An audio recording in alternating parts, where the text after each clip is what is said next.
Welcome to Wife Cheating Story. I hope you have an enjoyable and relaxing time listening. Let's get started. I came home early, thinking I'd surprise her.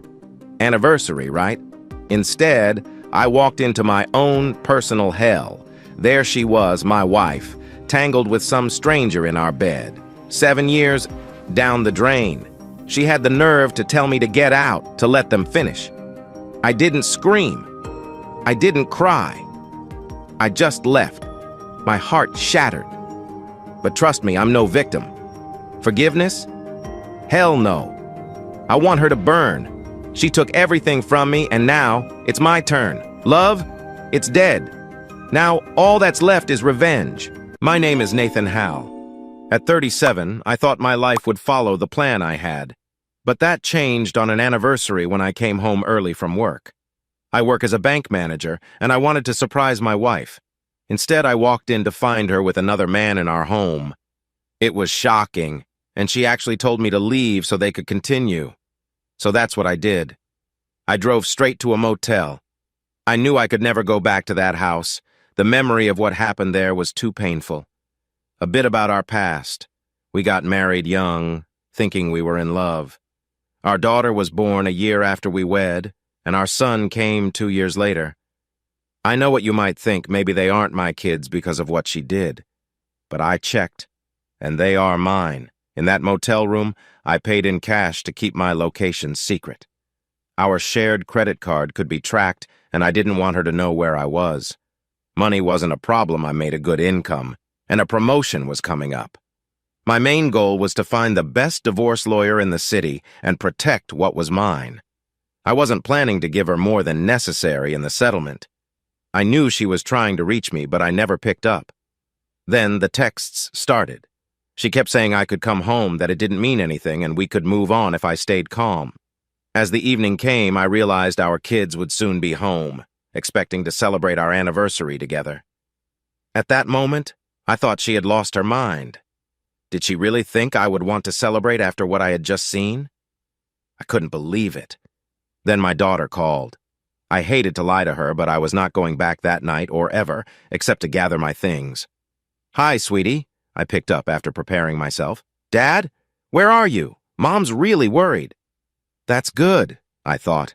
She was either looking for me or worried I might have told the kids the truth. "I'm sorry, honey, but I had to leave for a work trip at the last minute. Don't worry, I'm not alone. Remember Miss Tyler?" "Yeah, she was nice, but why are you with her?"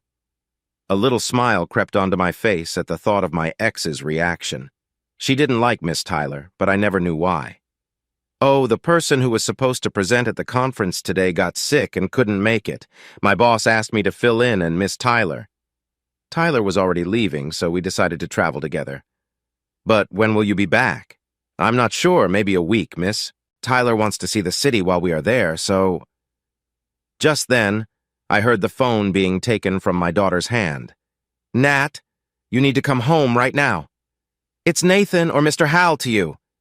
I could tell she was surprised by my tone. "You lost the right to that name when I found you with someone else in our home?" "Nathan, I know you're upset. We can figure this out. It didn't mean anything." "It means something to me."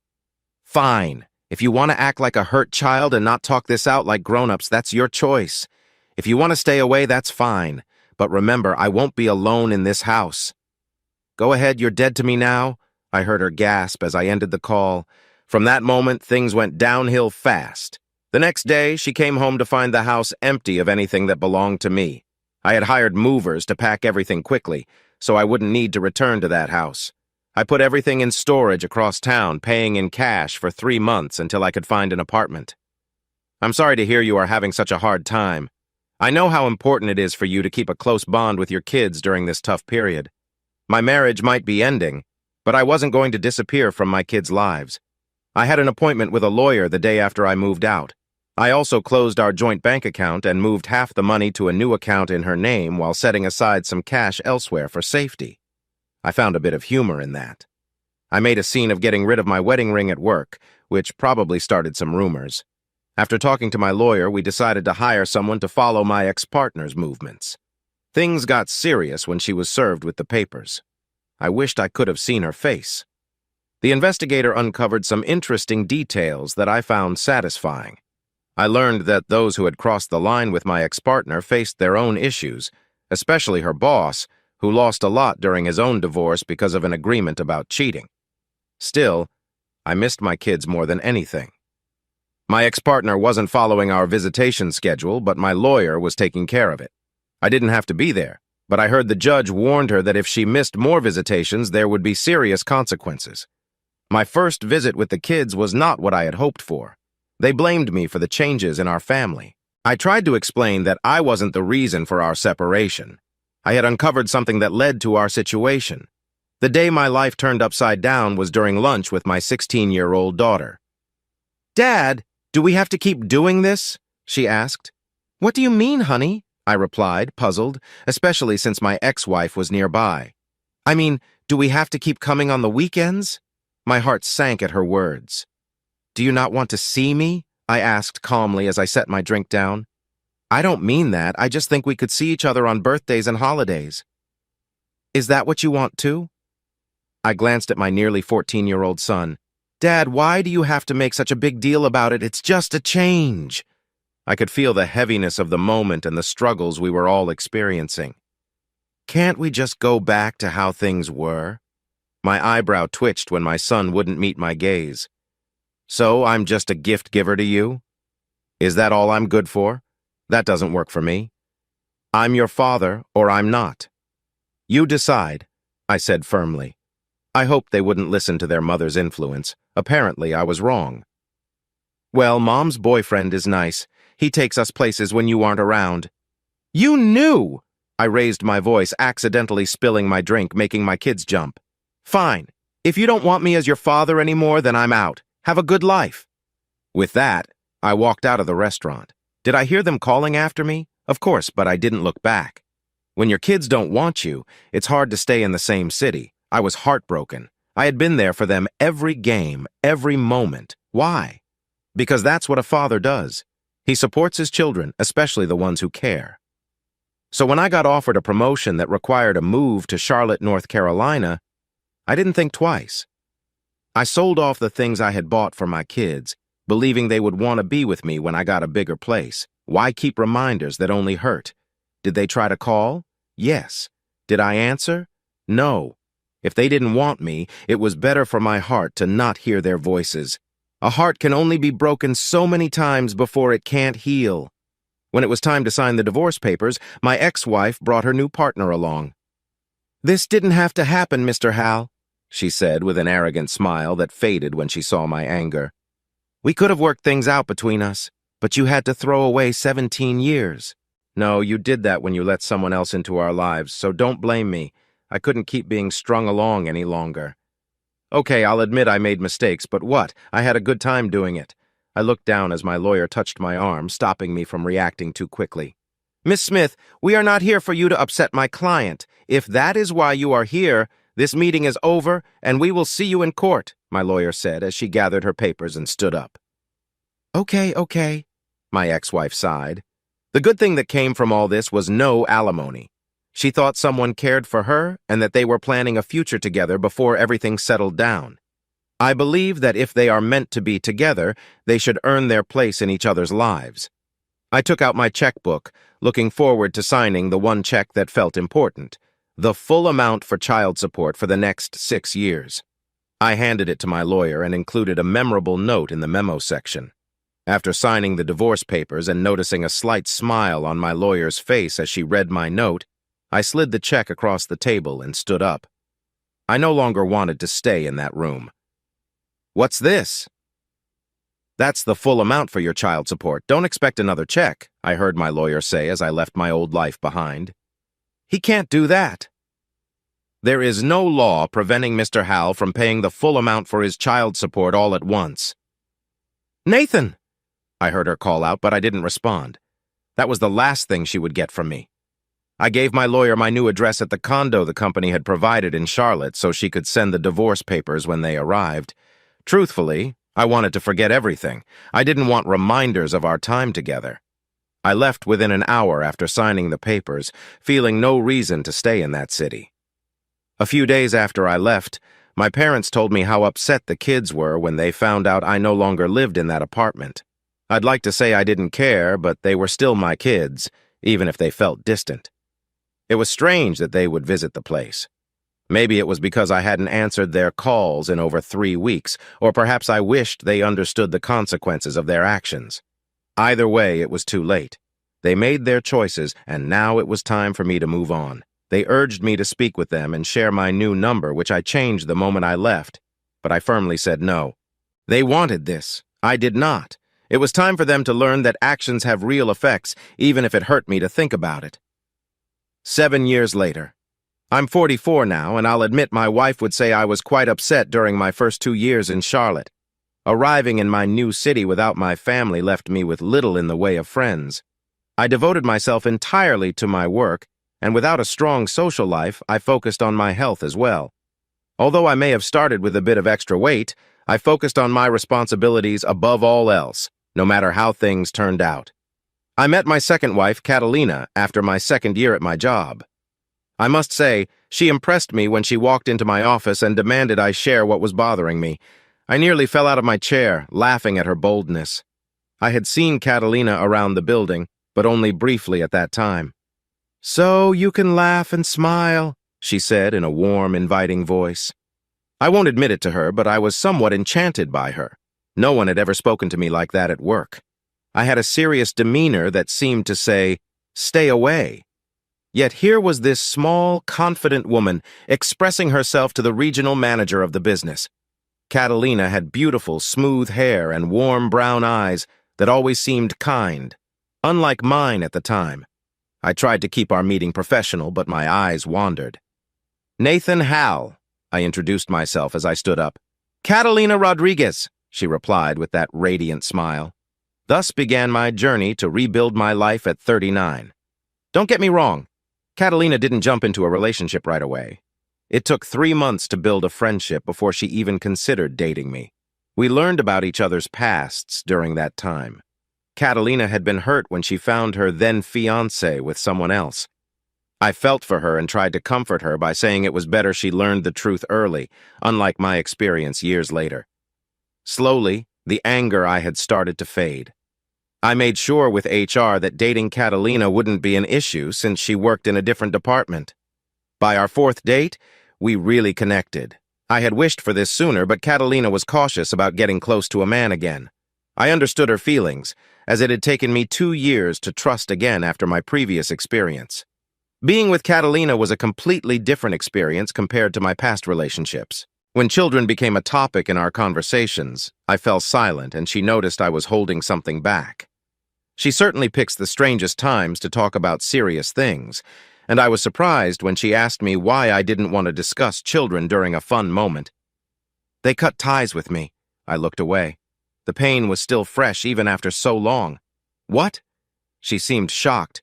This wasn't something anyone in her family would have done. Catalina comes from a very close family.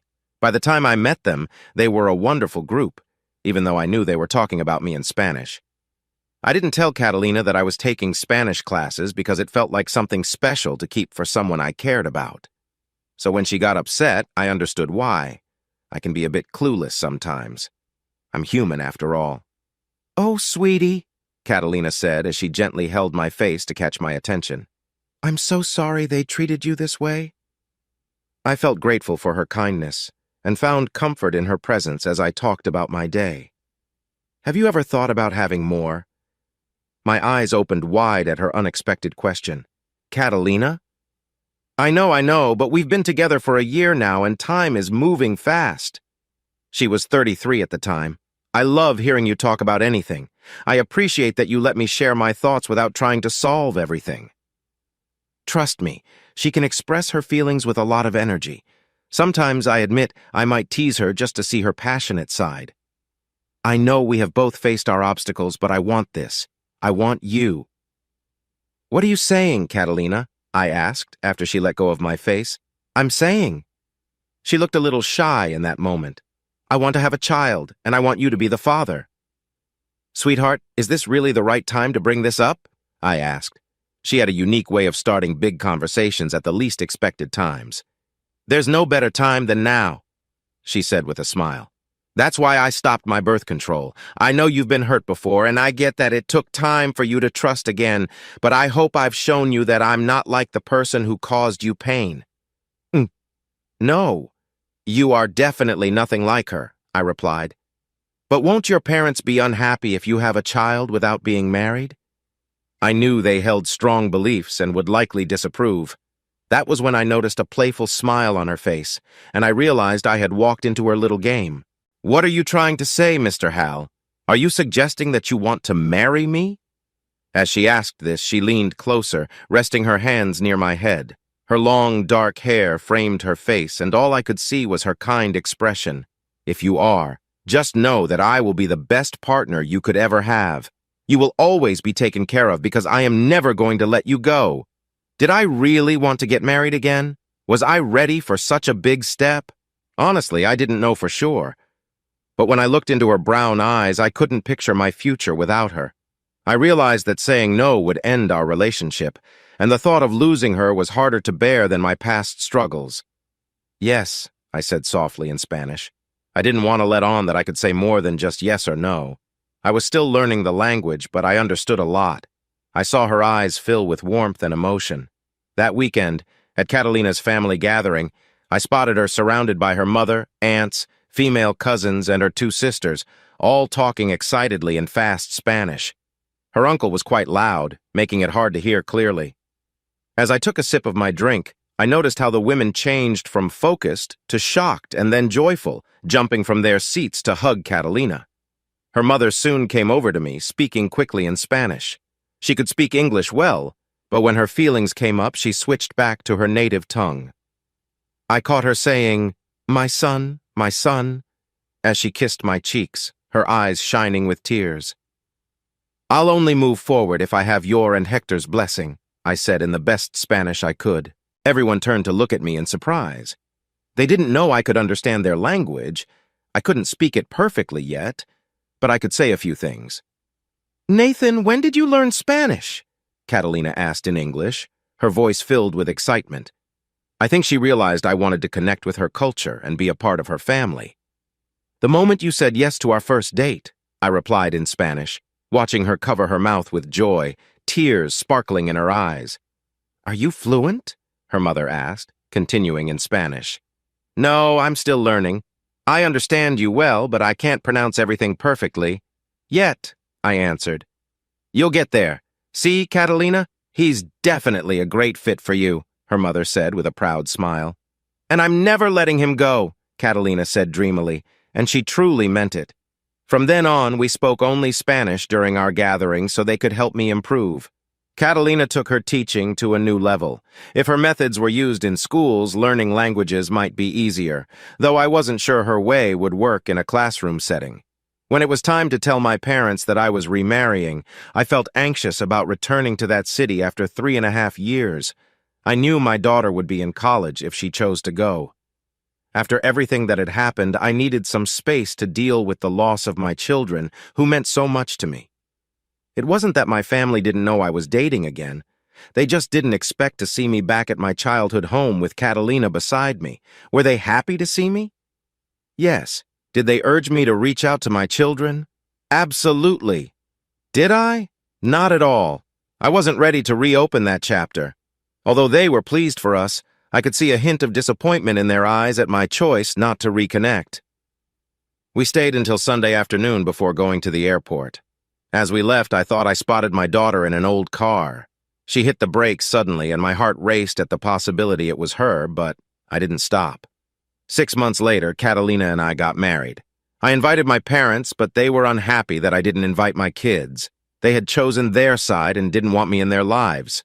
So I felt it was fine to leave my children out of mine. What no one knew at the time was that Catalina was already a month pregnant. We spent our honeymoon on a cruise. It was nice, but not really my thing. Once we settled into married life, I understood what to expect, but Catalina was still learning. Did she make mistakes? Yes, as did I. We are only human, after all.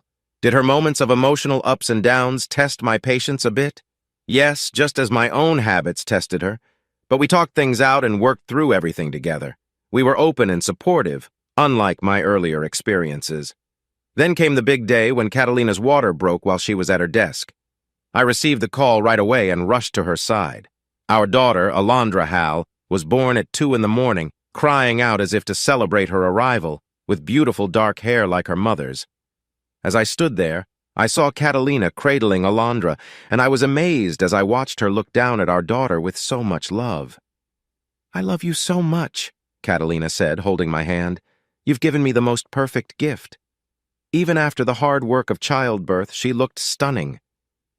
"And I love you too, now and always," I whispered, leaning in close. "Will you get the family? They must be eager to know what's happening," she asked, gently rubbing my hand. "Of course, dear," I replied with a smile. The women in her family gathered around, admiring our daughter, while the men congratulated me. I expressed my thanks but made sure everyone knew that Catalina was the one who truly did the hard work. All I got was a sore hand from the day. Laughter filled the room, bringing joy all around. Life continued on as it always does. I remember those sleepless nights in the first year after Alondra's birth, feeling overwhelmed yet happy in the beautiful chaos of parenthood. Alondra was not ignored. She received a lot of love from her parents and Catalina's family, who spoiled her. As a father, I loved treating my daughter well. It felt like part of my job as a dad. 3 years later, Alondra was in daycare and I was watching the live feed provided for parents. I knew Catalina was watching too and often called me to share cute moments of our daughter. We had taught Alondra both English and Spanish so she could enjoy the lovely songs her mother sang. Recently, Alondra had started mixing the two languages while talking, which surprised me at times. I learned that many bilingual kids do that. Were our lives perfect? No, nothing is perfect. But if you work together and support each other, life can be very good. Then my phone rang, and I didn't know it was a call from my past. I answered without checking who was calling. If I had, I might have thought twice before picking up. "Hello?" I said, smiling as I watched Alondra play with her friends.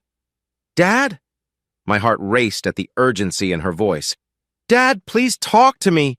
"Who is this?" I asked, already knowing the answer. "Don't you remember my voice, Dad? It's me, your daughter." "The only daughter I have is 4 years old," I replied before ending the call. I didn't like doing that. I watched my phone ring again and pick it up. "Yes? Please, Dad, please talk to me." I could hear how upset she was. "What do you want, Amber? Is your new stepfather not treating you well?" I asked, feeling bitterness seep into my tone. "What could you want from the man who cared for you when you chose a different path?" "Please, Dad, can we not argue? Please." I could hear the shakiness in her voice, sensing she was about to cry. "Then just tell me what you want so I can go back to watching my daughter." "I'm getting married." "Well, good for you. I hope you didn't take after your mother, or the person you're marrying might not be faithful. Some of us take marriage seriously." I noticed the line shifted, and it seemed someone else had taken over the call. "Mr. Hal, I know you don't know me, but I'm your daughter's fiancé. Again, I must say, I only have one daughter. If you mean the woman who just called, I'm not her father anymore. That's her choice. What do you want from me?" I asked, tapping my finger on my desk. She was wondering if you would walk her down the aisle. Why can't her stepfather do that? If you mean the man your ex-wife married, that didn't last. Why am I not surprised? So what do I tell her? Tell her to find someone else. "I only have one daughter," I said again, "and please don't call me anymore." Was I being mean on purpose? Maybe. I felt hurt because of their rejection, and it showed in my words. I knew I shouldn't have picked up my phone again, but I did. I missed hearing my daughter's voice. "What do you want?" I sighed. "Please, Daddy, don't hang up. I'm sorry. I made a mistake. I shouldn't have listened to Mom. She thought that if we did that, you would come back. But you didn't, and now I feel like I lost my daddy." I leaned forward and rested my elbow on the desk. I closed my eyes, hoping it would stop the tears, but it didn't work. Here was my little girl, the one I taught to walk, talk, and build pillow forts, crying on the line. "And what do you want from me after all this time?" "I want to be your daughter again. I want to talk to you like we used to." "I'm not sure if that can happen. You hurt me a lot. Do you know how hard it is to feel like your own kids don't want you anymore?" "I do, and I can't say sorry enough for that. but I've missed you so much. I go to Papa's every Sunday, hoping that maybe you called or left a message, but there's nothing. That's when I realized how much we messed up. They always tell me you don't want to talk to us. But Daddy, it's been 7 years and I don't want to miss any more of your life. And what about your mother? Forget what she thinks. She's the one who made this mess. I couldn't help but chuckle a little at that. And where was this fire 7 years ago? I was just a kid. I didn't really understand relationships back then. I thought Mom was right because I didn't have any serious boyfriends. We didn't see how bad things would get if we listened to her. We just wanted you back. We tried to call after you when you left, but you didn't turn around. If you had, you would have seen how upset we were. We would have taken it all back and told you the truth, but you just kept going. How's your brother? I asked, trying to sound calm. Oh, Carson is doing great. He joined the army to get away from Mom. He did? A wave of worry hit me at the thought of my boy being far away. Yeah, but he said he only plans to serve for 4 years, so he should be back next year. I could hear hope in her voice. Dad? What is it? Did you get remarried? Yeah, why do you ask? Don't be upset, but I found you on Facebook. It wasn't my personal page. It was a family page that Catalina created so family in Mexico could stay updated on us and how Alondra was growing. I wish I could have been there. It must have been a beautiful ceremony. I heard her sigh. So, Dad, what's my sister's name? Alondra Hal, I said proudly. She looks so cute. I'd like to meet her when you're ready. No pressure, I heard my daughter's anxious voice. It seemed like she was worried that if she pushed me, I might pull away. To be honest, I wasn't sure how to respond. I felt stuck. Dad? Yes. I want you to meet David. He's a good man. He reminds me of you. Would it be okay if we came to see you? We promise not to bother you or your new family. I just want to know them better. I don't know, I'll have to talk about this with Catalina. I understand. Please, Dad, don't forget about me. Amber, I could never forget about you, I said. You're my daughter, you always will be. Oh, Daddy. I heard her sigh before becoming upset again. Then I heard a bit of noise on the line. Mr. Hal, can we call you back? Amber needs a moment, someone said. I glanced at the clock and realized it was time to pick up Alondra from daycare.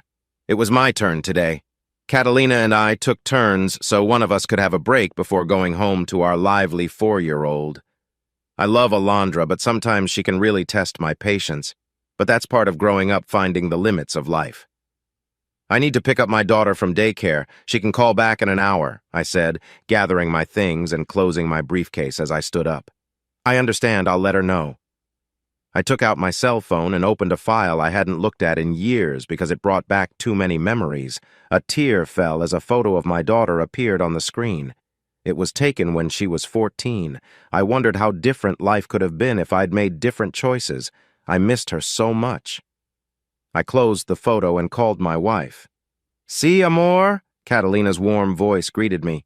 "You won't believe who just called me," I replied in Spanish, as we often did at work to keep things private. "Who?" "My daughter." I could hear her gasp. "Are you okay?" she asked, worry in her tone. "I honestly don't know," I replied, as I walked towards the elevator for the 5th floor where daycare was. "What did she want?" "She's getting married and wants to meet you and Alondra," I told her while waiting for the cab. "I see. We'll talk about it when I get home. Are you on your way to get Alondra?" "Of course, dear," I said with a smile. "Good." There was a softness in her voice when I mentioned taking care of Alondra. "I'll be home soon. Will tacos be okay for dinner?" "Sure, if you're making them, I'll happily eat as many as you make," I joked, which was true. I might not like some dishes, but I loved Catalina's cooking. I smiled at the sound of my wife's soft laugh. I set my briefcase down and knelt as my daughter came running to me, yelling, "Daddy!" I hugged Alondra tight as her little arms wrapped around my neck, reminding me of how Amber used to do the same at her age. "Are you ready to go home?" I asked, and she eagerly nodded. I picked up my 4-year-old in my right arm and waved to the man at the daycare who took care of the kids on some days. "Did you have fun today?" I asked as we left the daycare and headed for the elevator. I smiled as Alondra talked excitedly about her day while I carried her to the car. Usually, my wife and I shared a car unless Alondra was at daycare. Then I would leave early to pick her up, and Catalina would do the same on her days. "Go put your things away, sweetie." I said when we got home to the 3-bedroom condo we bought after our honeymoon.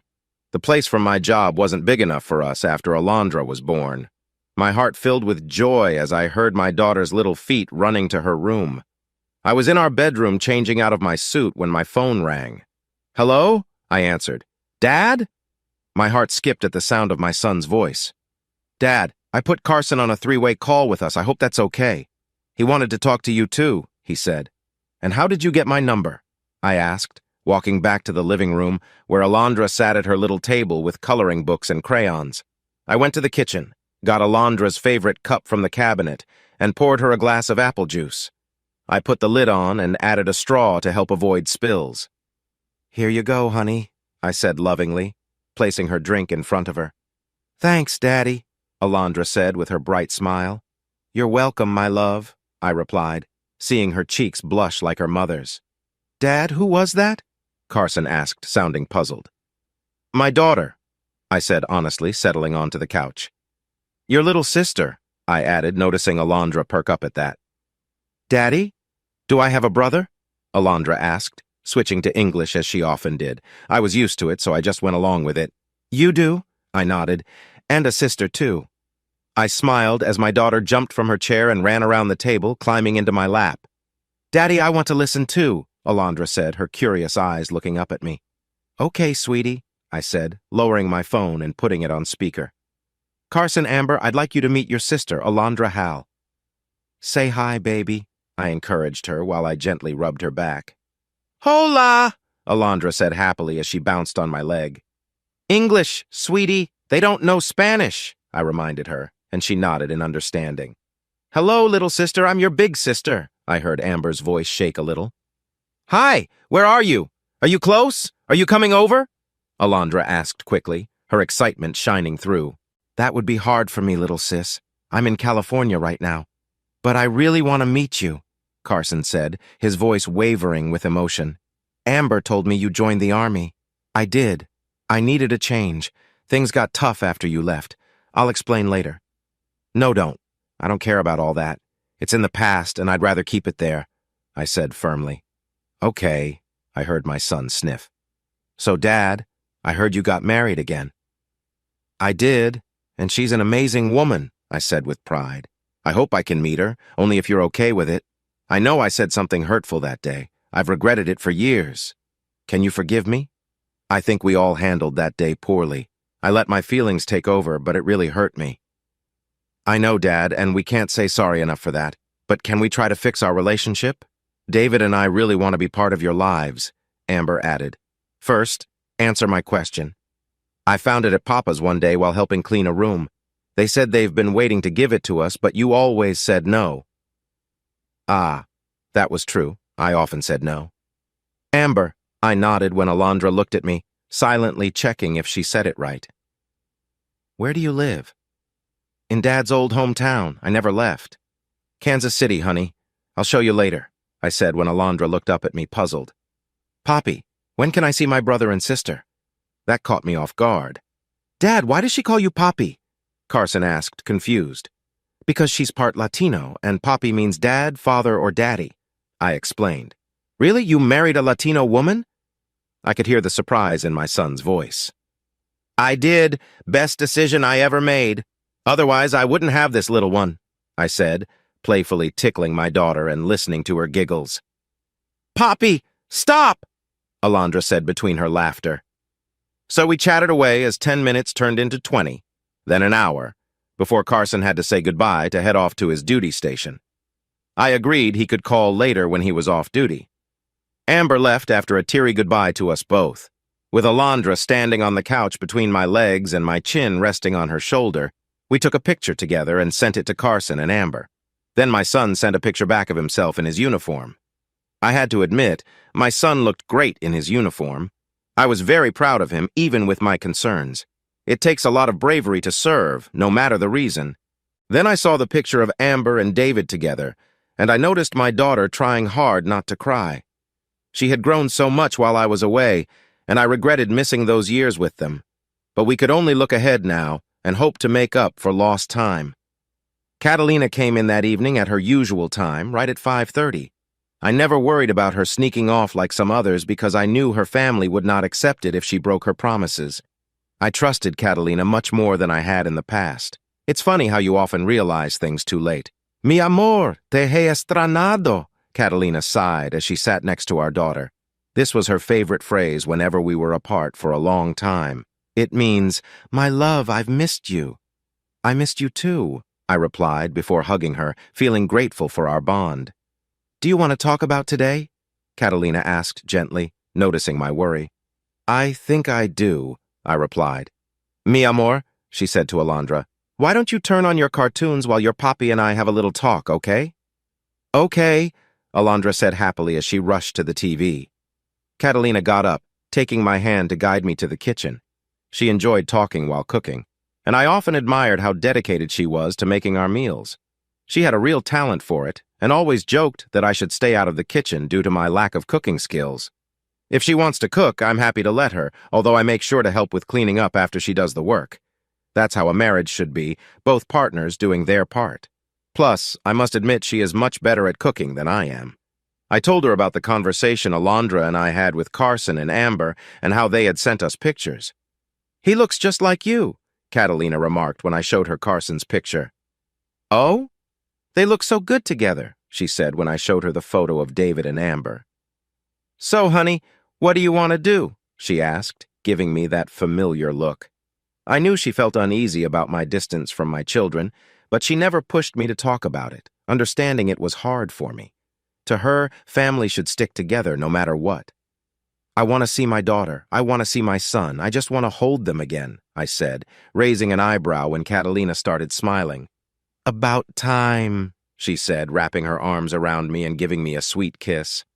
I know it will take time for you all to connect again, but I will be here with you.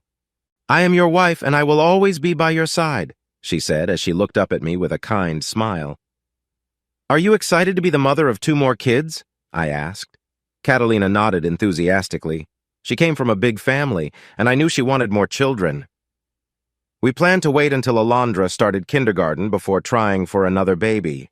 This way, Alondra wouldn't feel overwhelmed. Now call your daughter. I want to chat with her and plan a visit, Catalina said, gently touching my chest. Amber, do you have video calling on your laptop? I texted her. Dad, I didn't expect to hear from you so soon. I can't do it on my phone, but my laptop can. Why? She replied. Get your laptop. Someone wants to talk to you, I texted back, sharing my Skype ID. I used it to talk to Alondra when I traveled for work. Who is it? Catalina. Okay, wait a second. She's excited to see her dad, Catalina said lovingly, stroking my cheek when I showed her Amber's message.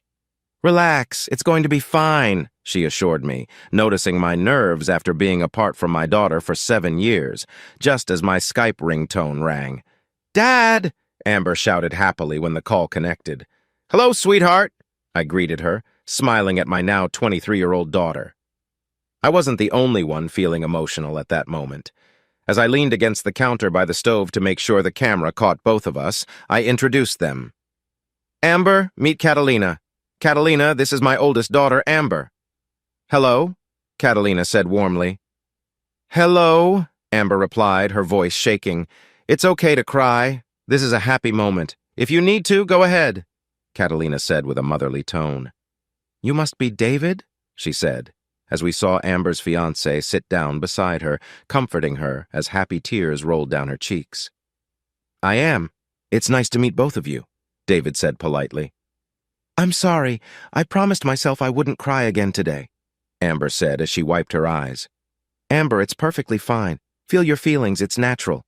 I hear from your dad that you'd like to visit us, Catalina said, giving me a look that seemed to say, see? That wasn't too hard, was it? Yes, we would love to visit, but only if it's okay with both of you. We can find... I won't have my stepdaughter staying in a cheap motel when we have a lovely room here, Catalina said, interrupting Amber and causing her to gasp.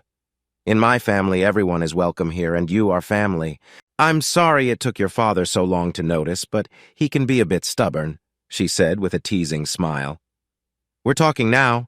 That's what matters, Amber replied, her eyes shifting between us. So, I couldn't help but glance at my wife as she reached for her special spice mix for tacos. When are you coming to visit? Catalina asked, gently nudging my arm when she caught me looking. There was a playful glint in her eyes as she tucked her hair behind her ear, a slight blush on her cheeks. After 5 years together, it still felt like our first date. Her beauty had not faded at all. Not this weekend, but next. We can come for a few days, I said. No, Catalina interrupted. You should stay a week with us. How else will we get to know each other? 2 days isn't enough, she said in her warm, motherly tone. When's the wedding? March 16th of next year, David answered. Does Alondra have anything planned in the next 3 weeks?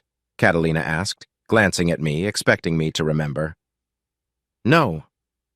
Then you should come on that Saturday and stay until the next Sunday. Since you're part of this family and joining it soon, it's important for you to meet everyone, Catalina said as she stirred the cooking meat with onions and peppers. She loves cooking. It's her way of bringing us all together. Dad? Are you okay with this? I noticed how nervous Amber looked as she awaited my response. I am. I want to see you, honey. I've missed you so much, I said sincerely. And I've missed you too, Amber answered, trying not to let her emotions show. David, can we? Of course, whatever you want. I felt a frown inside what father enjoys thinking about his daughter dating. But David seemed like a good guy. We'll just need to plan for the time. You two work together? I asked, raising an eyebrow. We do. I got a job as a pharmacy technician and David is the manager there. I noticed the fond look on my daughter's face as she glanced at David. Don't tease them. After all, we met at work too, Catalina added with a playful smirk. You did? Amber exclaimed, curious. It's not really a story for little ears, I replied, hearing my daughter's footsteps coming closer. Mama, may I have some more juice? Alondra asked, holding up her glass. Of course, mi amor. Catalina wiped her hands on a towel hanging by the oven. Papi, who are you talking to? Alondra asked, looking up at me and my phone. I could see Amber trying to hide a smile as Alondra stood in front of me. Your sister? I replied, smiling at my daughter. Really? Alondra squealed with excitement. Hi! She waved eagerly, bouncing on her feet. Hello, Alondra, it's nice to see you, Amber responded warmly. You look so pretty.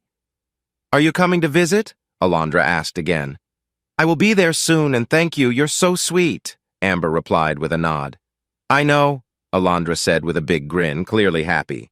Alondra, why don't you go watch your show while we chat? Catalina suggested gently as she handed Alondra her drink. Bye, big sister. Alondra waved at my phone before skipping back to her cartoons.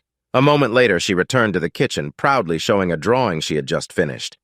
Look, Poppy, she said excitedly, holding up a picture of 5 stick figures under a blue sun. And what do you have there, dear? I asked as Catalina turned to look as well.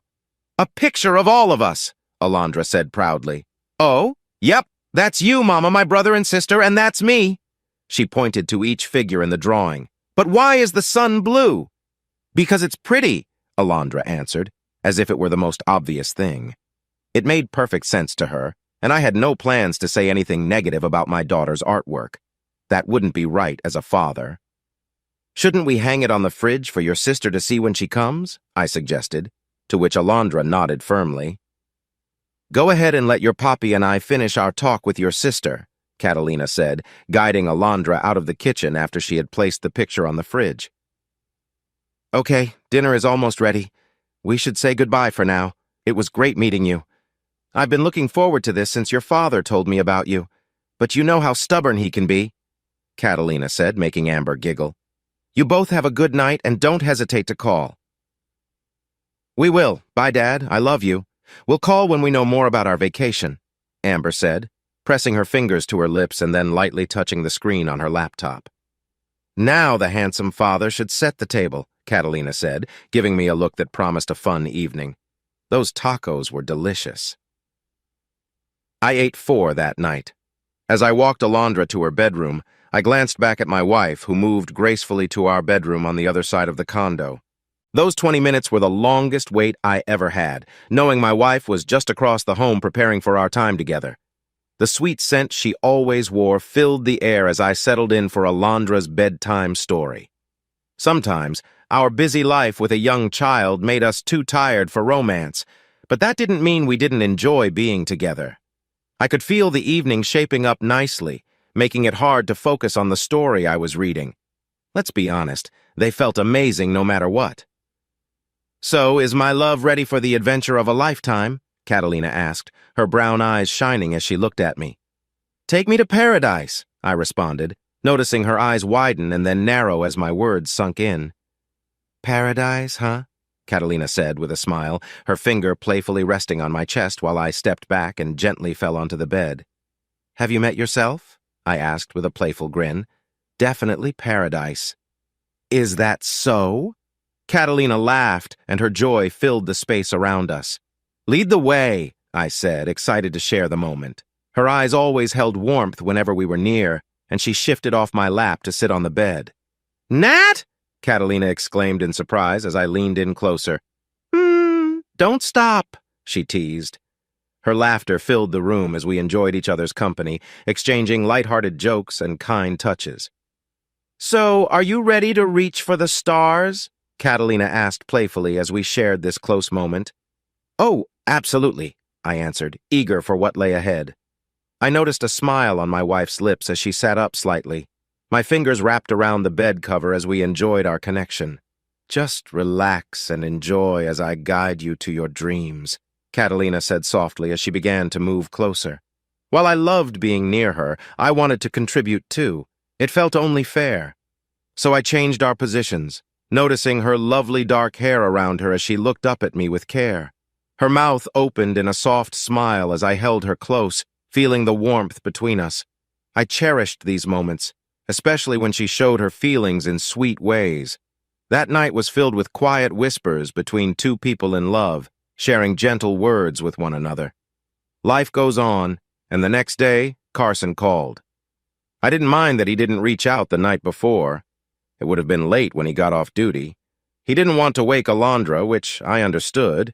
She could be difficult to calm down. After 2 hours on the phone, I hadn't done much work, but as the boss, I could handle it. Alondra had been asking when her sister would arrive, and it was becoming a bit repetitive. But she was only 4, so it was expected. When the time came for Amber and David to fly in, I kissed my wife and left our condo early in the morning. Catalina wanted to come, but waking Alondra at 5 in the morning on a Saturday was quite the task.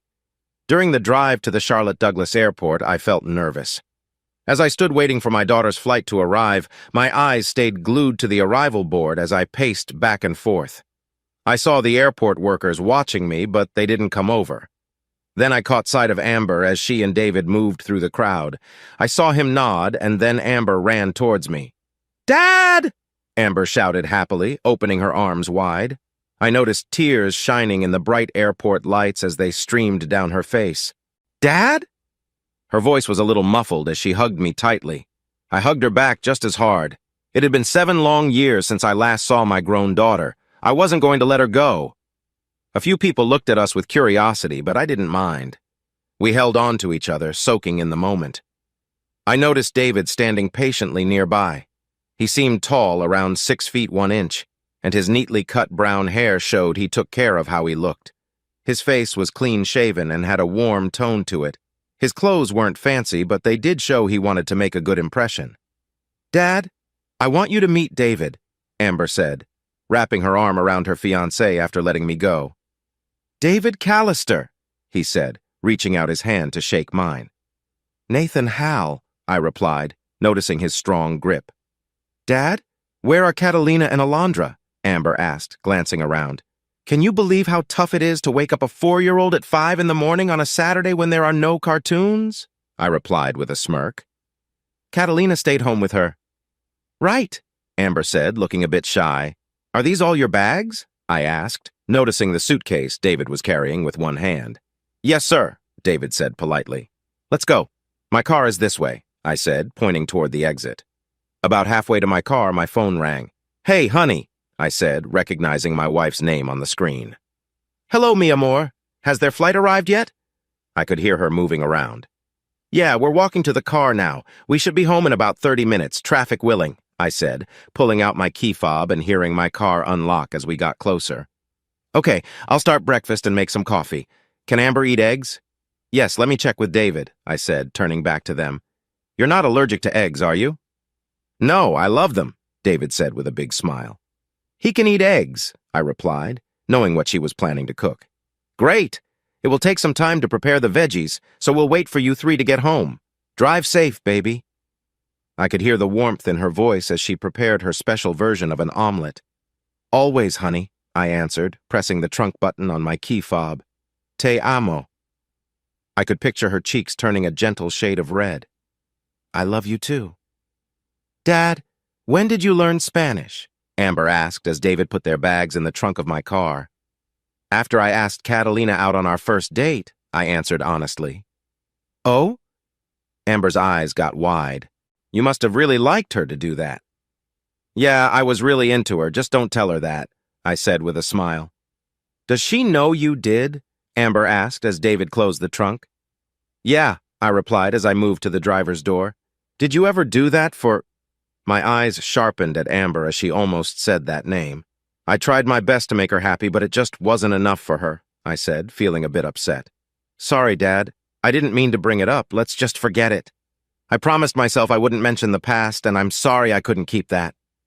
It's okay, Amber. Just don't bring it up again, I said, stopping myself before saying too much. I promise I won't. I could see she meant it. Well, let's get in. I don't want to miss breakfast, I said. It was true. I did tell you Catalina could cook, and I never missed a meal of hers. Dad, didn't you get a house? Amber asked as we pulled into the parking garage of my condo complex. I've been there. Living here means I don't have to worry about yard work or repairs, I said, opening the trunk after turning off the car.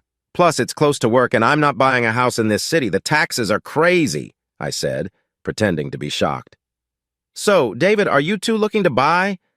I couldn't help but smile when the young man bumped his head on the trunk lid.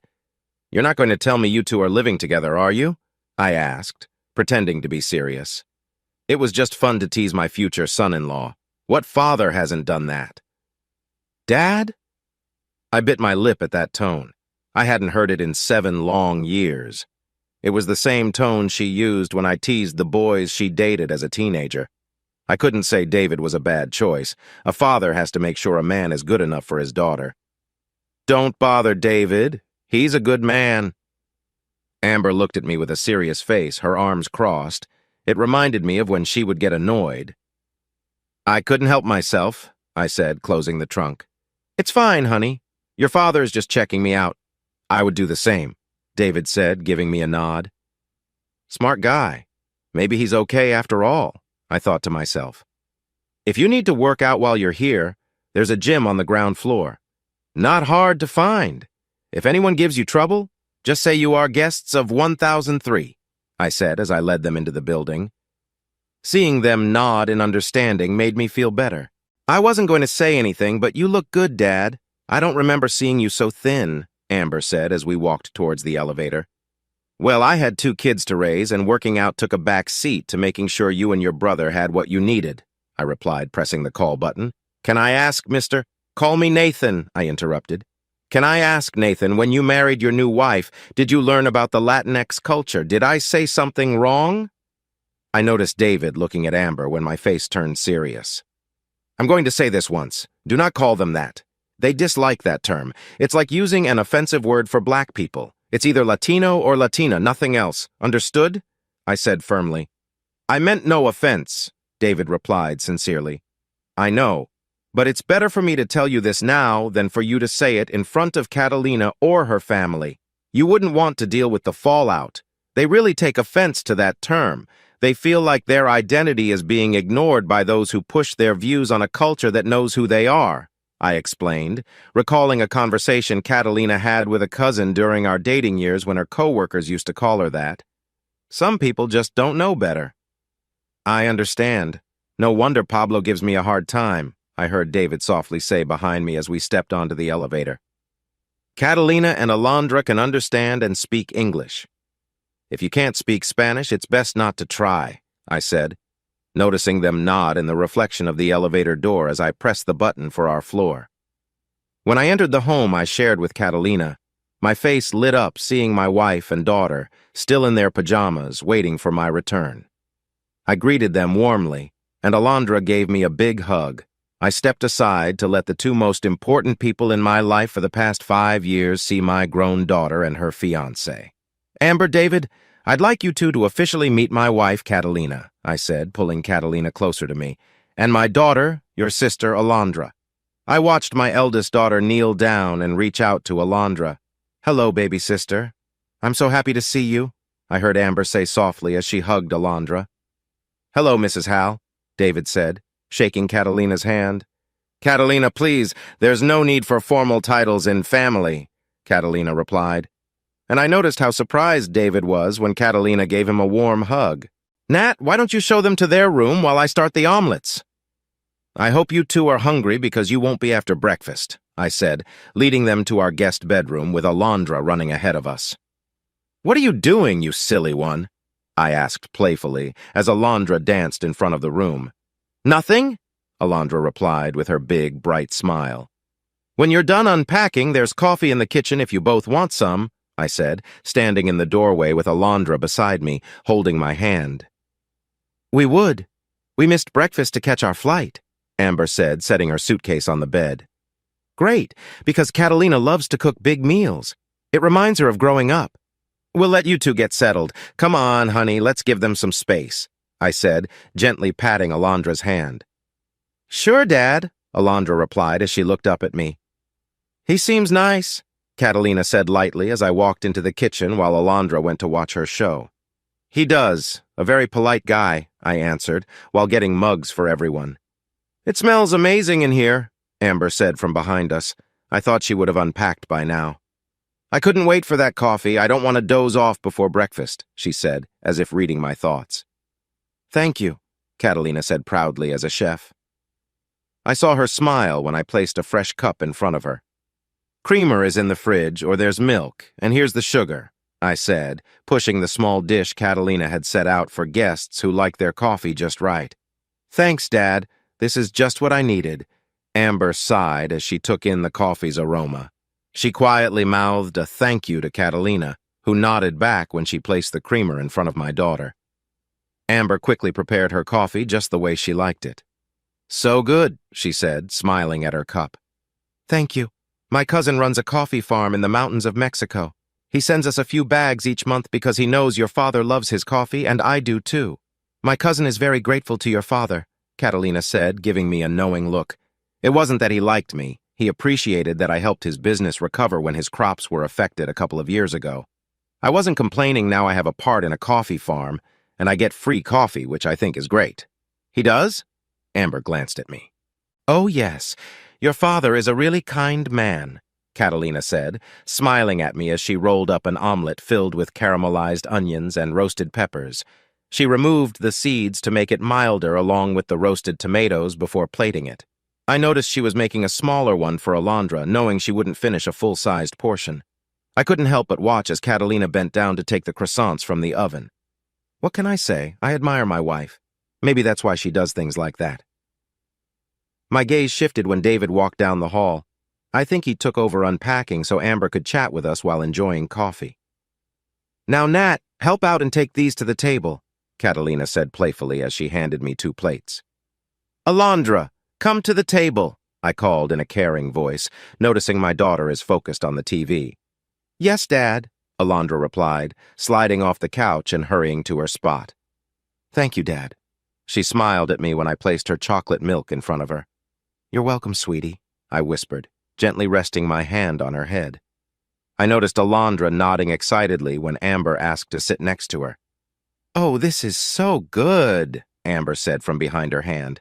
I hope it's not too spicy for you. Your dad doesn't like too much heat, Catalina said with a concerned look at my oldest daughter. No, Amber answered, shaking her head. It adds a nice touch, she said politely. I wouldn't mind a little. Thank you, David said with a smile as Catalina offered him a bottle of hot sauce she got from Mexico. It's spicy, so use it carefully. I grew up with it. Thank you, David said as he took the bottle from her, testing a bit on his omelet. You all right? Catalina asked, rubbing David's back when I noticed the sauce seemed to be warming him up. Never better. What's this called again? I wondered if he was surprised as he added more to his omelet. El Yucateco Black Label Reserve Chili Habanero Hot Sauce, Catalina replied matter-of-factly. I get it from Mexico. It's not the spiciest sauce, but it's pretty hot. Do you like it? Oh, yes, better than Tabasco, David said, nodding. Good. Then you'll love our family gatherings. Everyone brings their own hot sauce, Catalina added with a cheerful smile. We're going to Asheville tomorrow to the zoo. Would you two like to join us? I asked, noticing Alondra perk up at the idea. Only if we won't be in the way, Amber said, looking around the table. Amber, you aren't in the way. You're family, so don't think that, Catalina said warmly. Coming from a big family herself, I knew she always enjoyed having more people around. She loved us a lot, but I understood her wish for a bigger crowd. All week I could see how happy she was to have a full house. So, how did you two meet? Catalina asked, tucking her legs under her while sitting in her chair on the balcony and sipping her morning coffee. David was already at the store when I started working in the pharmacy as the assistant manager, Amber shared, sitting across from us at the small round table we set up outside while Alondra watched her cartoons. Climb the ladder, huh? I remarked, and David nodded. I respect that. What are your plans for the future? I think that in a few years after I get more experience, I'll try for a corporate job at the company, David said, and I nodded, agreeing with his idea. Do they have a training program for that? Catalina asked, resting her hand gently on my lap. They do, but I want to be sure they will consider me, so I plan to wait a bit longer, David replied before sipping his coffee. That makes sense, I said. I thought if he wanted to manage a branch at my bank, he should have more experience first. So, how did you two meet? Amber asked, looking back and forth between Catalina and me. We exchanged glances, silently deciding who would share the story. I thought it would be more fun if Catalina told it. Well, we need to go back to when your dad first came here. I was engaged at the time, but things weren't going well, Catalina said, and I noticed David nodding as her hand rested lightly on my thigh. I always saw your dad walking around with a serious look. Though he was handsome, I stayed faithful, she said, noticing Amber lower her head. That serious look stayed on his face for 2 years. When I walked into his office one day, I had been single for a few months. I told your dad to smile, and to my surprise, he laughed, she teased, a playful sparkle in her eye. From there, we became friends. I knew he wanted more, but he was patient with me. After 3 months, we went on our first date, and since then, things just got better, Catalina said warmly as she looked at me. So, if you're not too tired, how about we explore the city today? It'll be a good way for you two to get to know the area, and then we can come back and have a nice dinner together, Catalina suggested, her excitement clear as she wanted to make them feel at home. Oh, you've never been to the beach, I said, noticing how Amber's eyes lit up. Since we have the week off, why not visit Roberto's place if he lets us use it? I proposed, glancing at my wife, knowing there was plenty of room for all of us. Are you sure about that? She asked. It's easier to go to the beach here than in Kansas City, I replied. I'm okay with it. I'm sure Alondra will be excited, but you'll need to ask Roberto, Catalina said, looking at me. I will, I nodded. It was my idea, and I remembered that Roberto liked it when the person with the idea was the one to ask. I'll make the call, I said, getting up from my chair. The sounds of the city below faded as I closed the glass door. Are you enjoying your show, Munchkin? Alondra hummed, completely focused on the TV, just like every Saturday morning. I stepped out of our bedroom with my phone after it had charged. I scrolled through my contacts until I found Roberto's name. Buenos dias, Nathan. Roberto's warm voice came through the phone. Good morning, Roberto, I replied. He didn't mind if I spoke English since he knew I could do both. I was hoping you could help me with something. Oh? I smiled a little when he switched to English. All of Catalina's family spoke English, but they would sometimes pretend not to when someone was being silly. I found it funny when the ladies joined in and the person would leave in a hurry. Could Catalina and I use your place at Canadian Hole? I asked, noticing Alondra turning in her seat, clearly excited by the idea. I tried to keep a straight face, but I could see her happiness. Of course, amigo. What's the occasion? He asked. That was a fair question since we usually preferred the mountains for vacations because it was cheaper and less crowded. We typically only went to the beach when the whole family was together at Canadian Hole. My eldest daughter is visiting with her fiancé and she's never seen the ocean, I said honestly. The whole family knew about our distance, but understood why I left. Es una gran noticia. Will you bring them next weekend? Yes, I answered when he asked about next weekend. I could hear my sister-in-law's voice in the background, curious about what was going on. Soon enough, I heard her speaking quickly in Spanish, knowing the whole family would find out in no time. Do you want me to bring the keys over?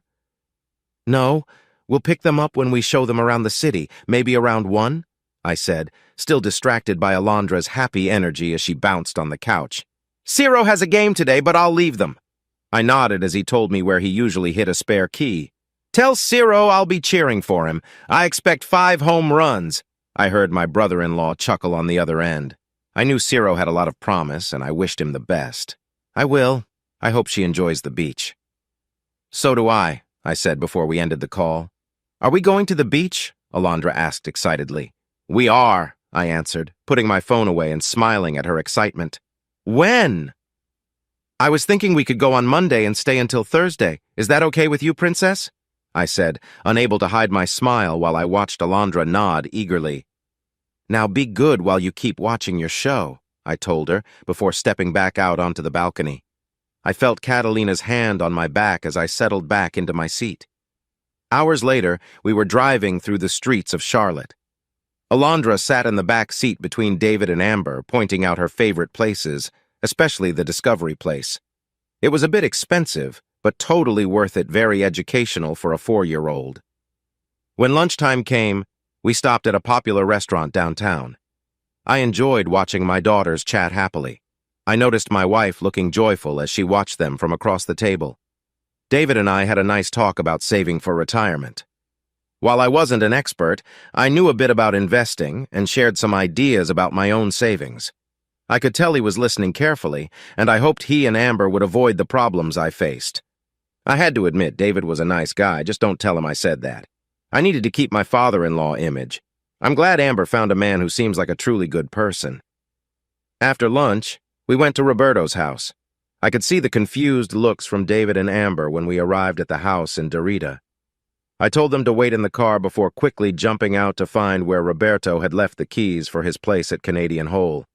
It didn't take long to find them. The keys jingled in my hand, and I felt warm inside when I read the note they left. I can speak Spanish, but reading it was harder, so they wrote in English. I was very moved by their kind words. Since I started dating Catalina, her sister had made sure I knew to take care of her, and over time I grew close to both of them. They were always the first to help when Catalina felt overwhelmed after Alondra was born. I understood why. Having a first child can be quite stressful. I knew there were nights when Catalina worried about being a good mother, so when those days happened, I would take her out to remind her how wonderful she was. As night fell over Charlotte, my little family gathered in the living room for some quality time, just watching a movie. It didn't matter what we did as long as we were together. It was bedtime for Alondra when I saw Amber and David starting to drift off. I couldn't blame them. They had been up since early morning to catch their flight.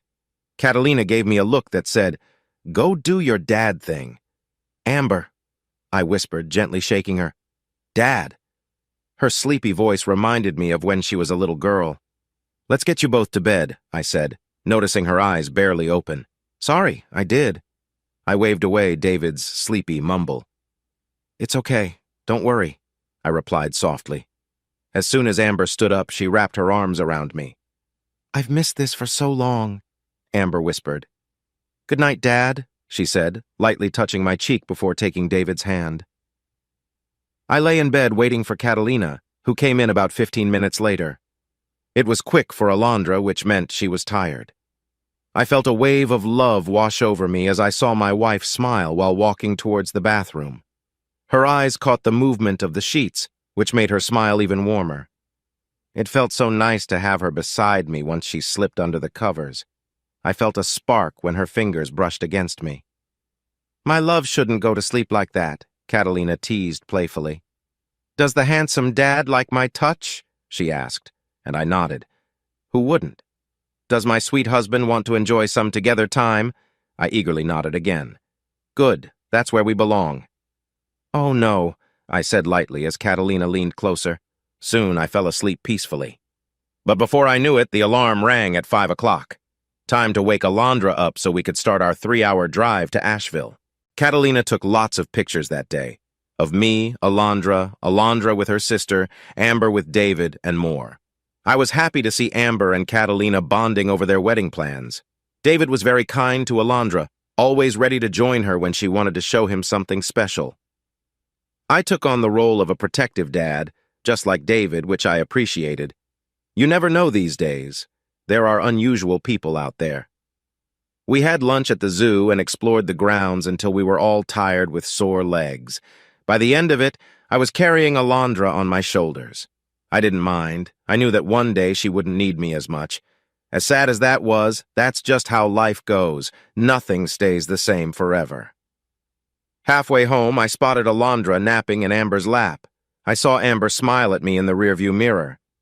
"Hey, would you mind if we order in tonight?" Catalina asked, sounding a bit tired. "How about pizza? Are you two okay with that?" I looked at Amber and David.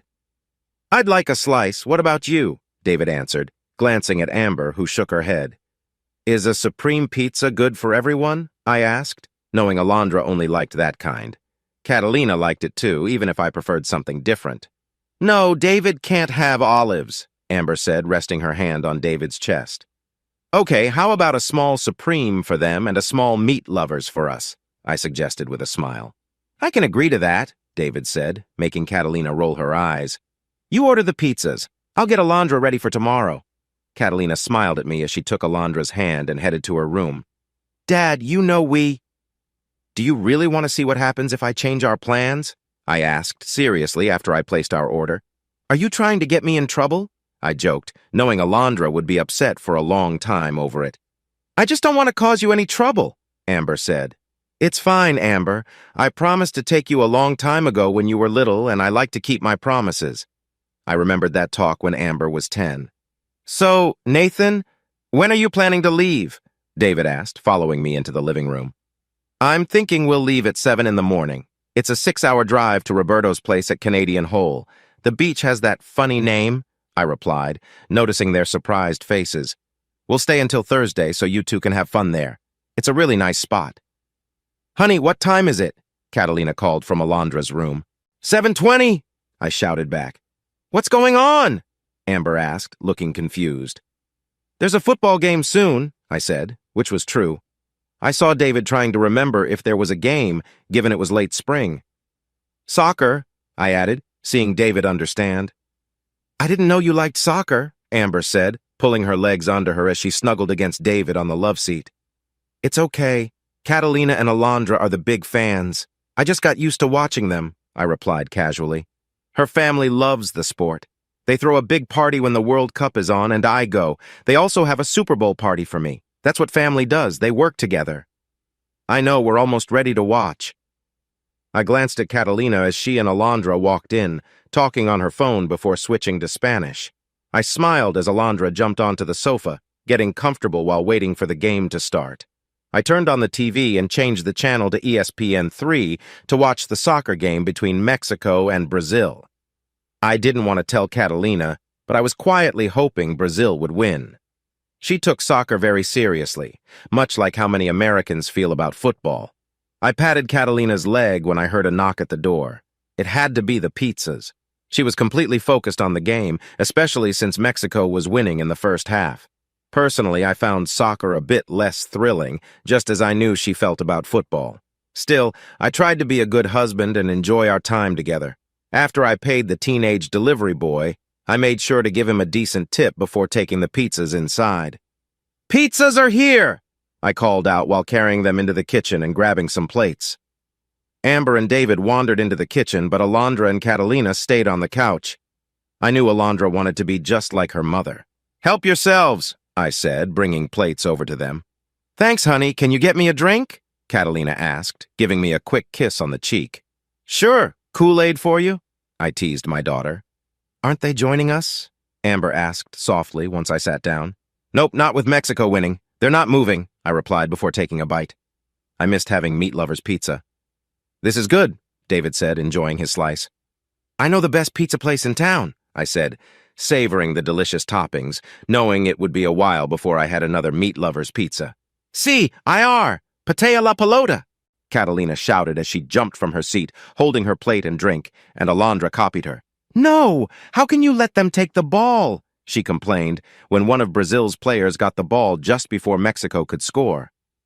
"Alondra, watch your language," I reminded her when she went a bit too far for a 4-year-old. I glanced at Catalina, who looked away, embarrassed because she knew her daughter often followed her lead too much during games. After enjoying our pizza and drinks, I carried Alondra to bed at her usual time. By the end of the game, I was surprised to see David was really getting into it too. We all said goodnight before heading to our own rooms. The next morning, Catalina was up bright and early, excited to make breakfast for everyone. I knew she was looking forward to it. If Carson had been here, she would have been unsure how to handle it. I wrapped my arms around her as she flipped pancakes on the skillet, and we shared a quiet moment together. "Nat!" Catalina exclaimed, making me chuckle as I gave her a gentle nudge and went to wake the kids. "What? Did you think I wouldn't?" "You must be joking if you think I could keep my hands to myself with my amazing wife next to me," I said, noticing Catalina turn a little red. "You better not," she replied softly. That made me smile because I had a beautiful wife, a lively daughter, and another child who was getting ready to start a new life. Things were going really well. "Wake up, sleepyhead. Pancakes are almost done," I said, trying to wake my daughter. "We don't want to miss the beach, do we?" I whispered, as Alondra turned to go back to sleep. I bit my lip when that suddenly woke her up. I knocked lightly on the guest bedroom door and opened it just a bit. "We're awake. Just give us a minute to get dressed," David said from inside. "Okay, just checking. Breakfast will be ready soon," I replied, closing the door gently. "Thanks, Dad," Amber said as I handed her and David their cups of coffee. "Honey, could you get the orange juice and set it on the table?" Catalina asked, finishing up the last pancakes. I put the juice and Alondra's chocolate milk on the table and went back to help set everything up. I couldn't stop smiling as Amber helped Catalina just like I was helping David. "Don't just stand there, Dad. Grab the plates," Amber teased as she brought a plate of pancakes to the table, while David carried 2 plates of sausage. One was regular and the other was a bit spicy. I noticed a happy smile on my wife's face as she took the syrup from the cupboard while I collected the plates for everyone. Watching Catalina move around the table, taking care of Amber and David, I saw how much Amber appreciated it. It made me wonder what had happened with my kids while they were with their mom. I didn't want to think too much about her, but I knew I would have to understand that someday. By the time we left the condo, the dishes were clean, the car was loaded, and we were ready to head to the sandy beaches of Canadian Hole. "Mama," I heard from Amber, not Alondra, as I looked over the trunk of the car. I saw that Catalina was a bit surprised, but that surprise quickly turned into joy in her eyes. "Could you show me around?" Amber asked, looking a little nervous. "Of course," Catalina said, reaching out her arm for Amber.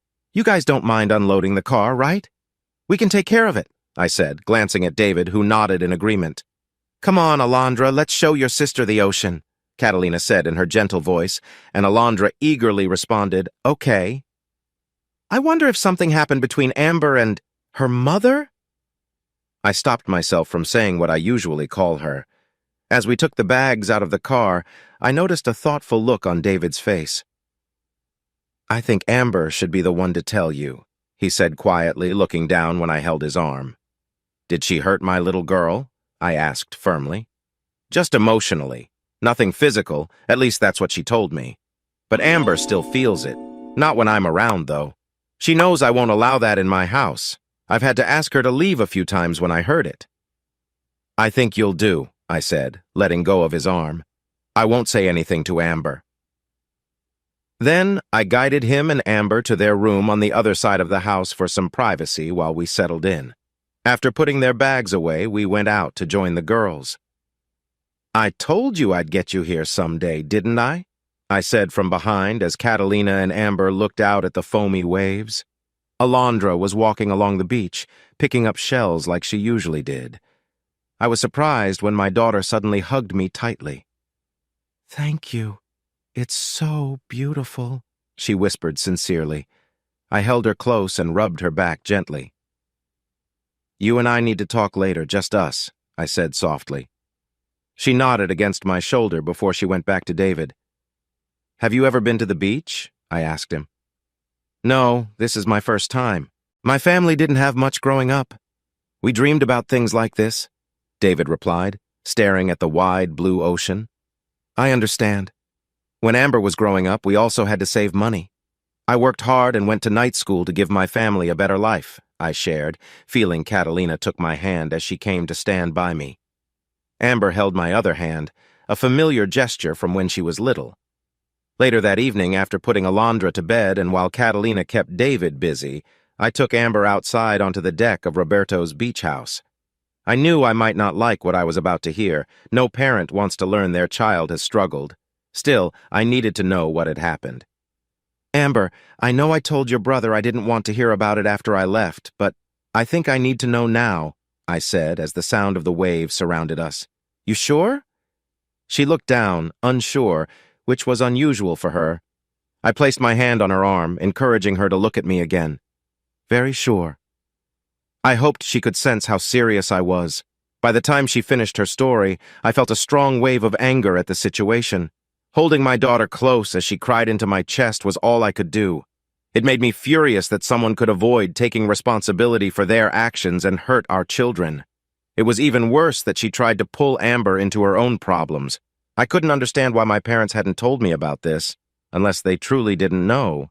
I knew my dad would have been upset, and my mom would likely have done something about it. Oh, I'm so sorry, I whispered into her hair.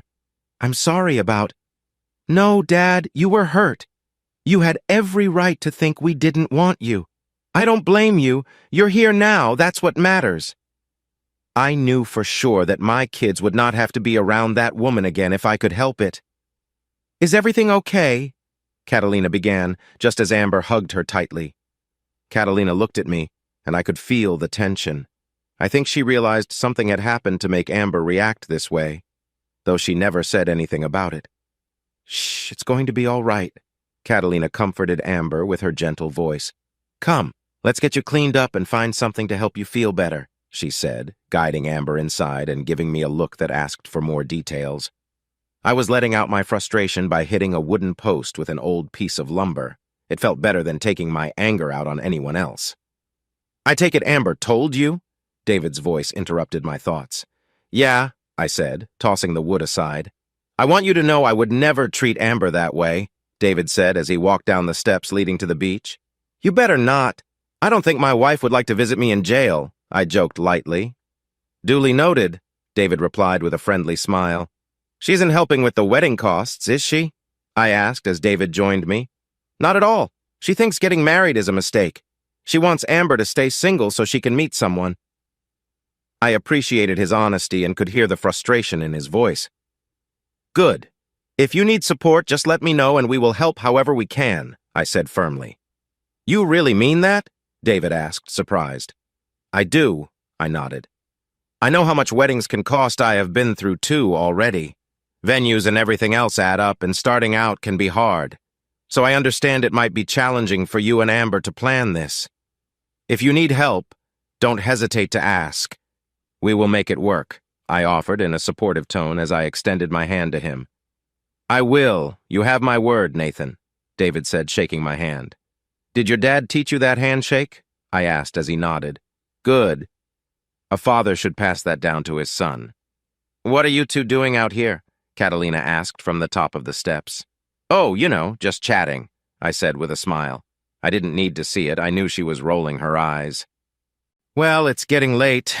You both should come in for the night, Catalina said, but I could tell by her posture that she wanted to talk more. After saying goodnight to David before he walked back up the steps, I heard him say the same to Catalina as he passed by her. Catalina knew me well enough to see that even if I didn't show it, I was really upset with my ex-wife. Shh, love. This anger isn't good for you. She's not under her mother's control anymore, Catalina said softly as she gently touched my arm. She told you? I asked, and she nodded. I can't blame you for leaving her, but I wish you had brought the kids with you. Then I could have played the role of a mother to 3, Catalina joked. 3, but not 4? I raised my eyebrow in question. I don't know. Do you think you could start over again? Catalina asked playfully. Oh, absolutely, I replied confidently. Then I should make some changes, Catalina said with a smile. The next 3 days flew by as we took Amber and David around the island. We had some delicious seafood and met friendly people. I had to step in when someone around Amber's age confronted me. I didn't take it seriously. It was just a kid with a loud personality. I knew she wouldn't get far in my workplace with that attitude. David was smart enough to keep Alondra away from the situation. Maybe next time, think before you speak to people about things you don't understand. It could keep you out of trouble, I said, leading my family away. I couldn't help but wonder what the future would be like with folks like that around. I hoped to move on before that became a bigger issue. Even that little event didn't ruin our fun, but soon it was time to leave. We washed the sheets and put them away. Roberto never wanted sheets on the beds if the house would be empty for a while. I knew it would be, since the family didn't come until 2 weeks before school started. This trip would give the kids nice memories as they went back to new classes. Amber and David helped make sure the house was tidy, just like we found it before I locked up, knowing we wouldn't get back to Charlotte until late that night. "Thanks, Dad! The beach was perfect!" Amber exclaimed, hugging me as we entered my condo. "You're welcome, sweetheart," I said, rubbing her back. It took some time, but I keep my promises. "I'm going to put Alondra to bed," Catalina said softly, giving me a gentle touch on my cheek as she carried our sleepy daughter to her room. Shortly after, Amber and David went to bed too. I was ready to do the same as I brought our bags into our bedroom. The moment Catalina settled next to me, everything felt just right as I turned off the light. The family gathering had been really enjoyable. Amber and David received a warm welcome. Catalina's parents were particularly interested in Amber, as she was their step-grandchild, and they valued family. I listened closely for what was said about the two of them. I noticed Catalina step in when a teenager made an unkind remark about my daughter. I would have spoken up as well, and I did intervene to stop David from trying to eat chili that I knew was incredibly spicy. David liked hot food, but this was a bit much. Everyone shared a light laugh when they handed him a bowl of milder chili. As with all good things, this moment ended too soon for my liking. I hadn't spoken to my son in a week because he was training and couldn't share what he was doing. I hoped he was doing well with whatever the Army had planned for him. As we stood at the airport saying goodbye, Amber held tightly onto Catalina. Catalina was likely the only motherly figure Amber had had in 7 years, besides her grandmother's. I noticed Alondra trying to hold back her tears as my two kids embraced for a long moment. "Have a safe flight, and call us as soon as you land," I said, pulling David into a quick side hug, which surprised him. I had grown fond of him. "Thanks, we will," David replied, with Amber nodding in agreement. "Remember what I said. If you need help with the wedding, we're just a call away," I reminded them, and Catalina nodded. "Does that mean you'll walk me down the aisle?" Amber asked, hope shining in her eyes. "Absolutely, I wouldn't miss it," I said with a warm smile, which made my daughter hug me even tighter. "And you can always call if you need someone to talk to." "I'm here for you," Catalina said kindly. "I will, thank you," Amber whispered, hugging Catalina again. "No need to thank me. I'm your stepmother, and I want you to feel at ease talking to me about anything. I'm sure Alondra will want to chat with her big sister, too." I watched as Catalina comforted Amber, just like she did for Alondra whenever she sensed something was wrong. Holding Alondra up so she could wave goodbye, I fought back tears as I watched my daughter blend into the crowd. Still, I was comforted knowing we were starting to communicate better, making up for lost time. Future visits were ahead, and no one would ruin the bond I had with my daughter. Months went by, and my relationship with my children grew stronger. Amber and I talked almost every day. David even called for advice on banking and other things, which I was happy to give. Carson called whenever he could, fitting it into his busy training schedule. I knew that Catalina often connected with Amber, and this made her very happy. I could tell that planning the wedding was stressing Amber a bit, and there were moments when Catalina helped her feel more relaxed. As summer came to an end, Alondra started kindergarten, and I felt both proud and a little sad, realizing how fast my little girl was growing up. Catalina continued to focus on her health, wanting to avoid any issues before the wedding. I could see a strong friendship between her and Amber, a bond that Amber never really had with her own mother. Honestly, it felt like a blessing, even if it annoyed Amber's mom. When Thanksgiving was coming up, I felt sad knowing that Carson wouldn't be able to come back to Kansas City. Still, he promised to join us in Charlotte for Christmas. He was working hard to save enough time off so he could attend Amber's wedding before he finished his service that summer. I have great respect for those in the military, and while I worried about Carson's safety during his training, I knew he took his duty seriously. Many service members can relate because some have their own children at home. "Hey, Mom," I said into my phone while we walked through the airport to catch our flight to Kansas City. We were going to join my parents and David and Amber, along with their parents, for Thanksgiving. "No, we haven't boarded yet. The flight leaves in 2 hours. I just wanted to let you know we are at the airport and getting ready." I handed Alondra my phone when she wanted to talk to her grandmother. They visit us as much as they can, but traveling isn't easy for them now. While we waited for our flight, I noticed Alondra was busy texting Amber, sharing all the things she thought were important. Amber was responding happily. Then I heard the sound from my phone, letting me know Carson had messaged me. It seemed Alondra was enjoying her chats with both of them. I stood up and took my phone back as we got ready to board our flight. "Mom! Dad!" I saw Catalina's face light up when Amber called out to us as she and David arrived to take us to my parents' home. They shared a warm hug that lasted quite a while. I didn't want to interrupt. It was clear that Amber was a source of comfort for Catalina. I could see that Alondra liked the attention from David, especially since he was about to become her brother-in-law. "David," I said, reaching out my hand, which he took before giving me a friendly hug with one arm. "Are these all your bags?" he asked. I nodded. "This way to the car," Amber said while holding Alondra's hand, and Alondra was glad as she hadn't seen her sister in a while. "Wait, isn't that Mom's car?" I asked, recognizing the Buick. "Yes, they've been letting us use it since ours has been acting up lately," Amber replied, sounding a bit embarrassed. "What's wrong with it?" I asked in a concerned voice. "Well, it's pretty old and the engine broke down a few days ago," David shared, looking a bit down. I glanced at my wife. She already knew what I was thinking. She nodded to let me know it was okay to spend the money, which we could handle. I certainly didn't want them driving around in a car that might let them down.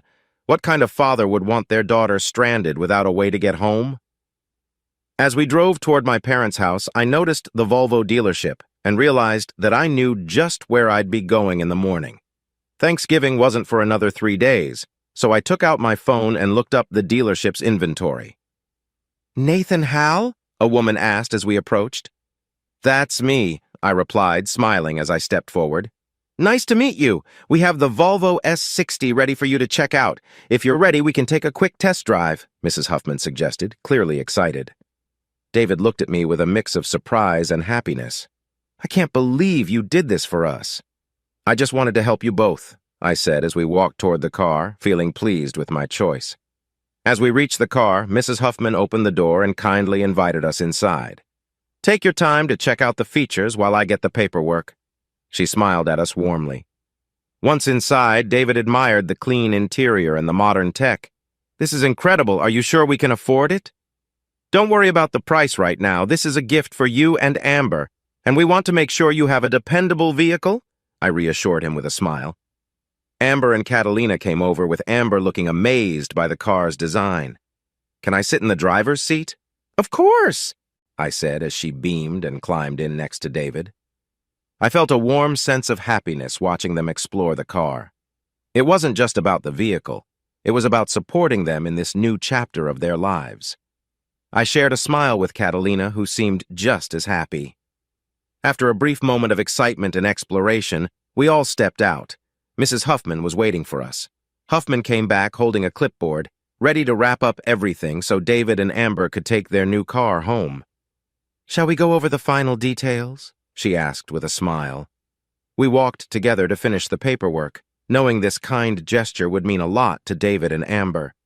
"Hal?" she asked politely. "I'm here, but the car is for my future son-in-law and daughter, so he'll be doing the test drive," I said, placing my hand on David's shoulder. "I wish my in-laws were as nice as yours," Mrs. Huffman said, smiling at David. "Now, Mr. Callister," David replied. "Shall we take a drive, Mr. Callister?" Mrs. Huffman asked, pointing to the car. I could see that David was impressed with all the cool features on the dashboard as he started the car while I sat in the back. It was quite spacious. I listened as Mrs. Huffman talked about all the nice things that came with the car as we drove around my hometown. I knew David liked the car when he handed the keys back to her when we returned to the dealership. "Please follow me and I will get the paperwork started," Mrs. Huffman said after I confirmed with David that Amber would like the car. "Now, how will you be paying for this?" she asked when we reached her little office. "In full," I said, giving her my debit card, noticing David's surprised look.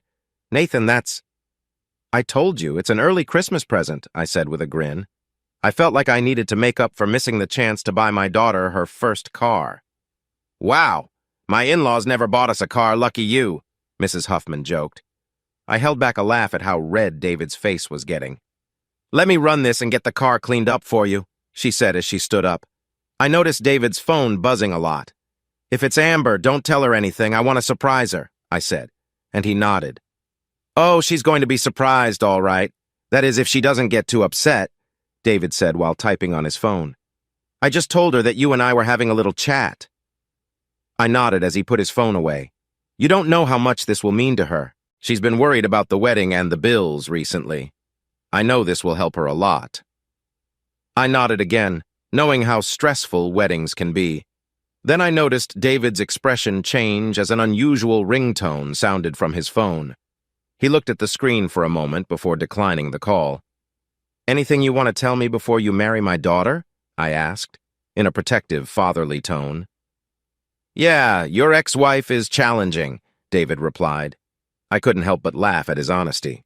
"That she is," I agreed. "A car?" Amber said, her eyes wide with surprise. "Surprise?" I replied, trying not to laugh at her reaction. David stepped forward and handed her the keys with a big smile. "Welcome to your new car," he said. Alondra jumped with joy. "Can we go for a ride now, please?" "After we finish all the signing and paperwork, we definitely can," I answered, feeling happy to see my family's excitement. "Thank you, Dad," Amber yelled, rushing over to hug me. "You're welcome, sweetheart. I hope you make great memories with it," I said, hugging her tightly for a moment. We gathered around the car, sharing ideas about where we could go together, our plans for future family outings growing more exciting. "Car?" Amber stuttered, still surprised. "Well, Catalina and I arranged it," I said before she pulled me into a hug again. "Thank you so much," she said, beaming. "You're welcome, honey," I replied, watching how Catalina hugged her too. "Don't worry, this is what family does." I caught my parents' knowing smiles, realizing I'd probably hear about this for a long time. I've made some silly choices before, so I can't expect to be perfect. I smiled as Amber jumped off the porch and ran to David, who caught her in his arms. I saw the relief on her face as he twirled her around, glad they wouldn't have to deal with a big repair bill if they decided to let their old car go. I would have suggested that if the engine had failed, it might not be worth fixing. I pulled my wife closer and watched as Amber excitedly announced she wanted to take a quick spin around the block. I nodded, seeing her rush to the driver's door. David shook his head with a grin when Amber insisted, "Get in, you're coming with!" From the moment she slid into the driver's seat, it was clear Amber was amazed by everything inside. Before long, Amber brought the car back to its spot. We all waited outside for her. My smile grew as I watched her dance in the seat while turning off the car. She jumped out, leaving the door open as she ran to us. "I love you both so much," Amber shouted, hugging my wife and me at the same time. "Amber, you're very welcome," I said, noticing the look she gave Catalina. "Your father and I are glad to help. We know this will ease some of the worries you've had." I saw tears in her eyes as she nodded, wondering what she and Catalina had talked about. I wasn't going to ask. I was just curious. "But you didn't need to buy such a nice car?" "Nice? That's a typical model," I joked. "You just have to deal with the taxes and upkeep." I felt her arms wrap around me tightly and I held her close, understanding that she needed the comfort. "Okay, everyone wash up. Dinner is almost ready," my mother called from behind me as she took Alondra's hand and led her into the house. "I must look a mess," Amber laughed as she wiped her eyes while David stood beside her. "Nonsense. You look beautiful as always, David said, trying to charm her. Catalina and I left the two to give Amber some time to collect herself as we went inside. We were halfway through dinner when Amber's phone rang from the living room. She would have ignored it, but the caller kept calling. Excusing herself, she hurried into the living room. I tried not to listen, but when Amber said, "Mom," I couldn't help but pay attention. "No, I told you this Thanksgiving David and I are spending it with his parents and we will see you on Christmas. Well, I don't care if that doesn't work for you. Just accept it because we won't be home that day." "How would I know if Dad will be in town? I haven't spoken to him since you sent him away, remember?" I looked down when Catalina placed her hand on my forearm and shook her head, sensing I was about to stand up. "Why do you care anyway? Isn't that new guy you're dating not meeting your needs?" I raised an eyebrow when I noticed the sparkle in Catalina's eye at the tone of my daughter's voice. "Hey, I wasn't the one talking in the middle of dinner and keeping my phone ringing until I had to answer it, interrupting my meal with Papa and Nana." Hearing my daughter's frustrated "ugh" from the living room, I understood her frustration. My eyebrow rose again when I noticed the proud smile on her face. "Sorry you had to hear that," Amber said, looking embarrassed as she returned to the dining room. "Honey," I said, placing my hand over hers as she sat down again. "Has she been causing you trouble?" I asked, feeling concerned. "Just a little. She thinks you're back in town." "I don't know who said that, but it wasn't me," Amber replied, her eyes showing her honesty. "I don't care if she knows I'm here or not. What matters is how she treats you. Do you want me to talk to her?" "No," she shook her head. "I can handle Mom." Amber glanced at Catalina. "I don't want her to ruin this week for us." "Okay, but if it gets to be too much, just let me know and I'll step in," I said, patting my daughter's hand. "Thanks, Dad." I noticed her cheeks were a bit red as we finished our meal. When it was time for Alondra's bedtime, David and Amber gave her long hugs before I took her to my old bedroom, where Alondra usually slept since it had a twin-size bed. Catalina and I decided to use the fold-out bed in the study. It used to be my cousin's room. His family had a tough time, and my parents looked after him until he turned 18. I knew he stayed in touch with my parents, but I wasn't sure about his own family. I didn't blame him, though. I remembered his father had some big problems.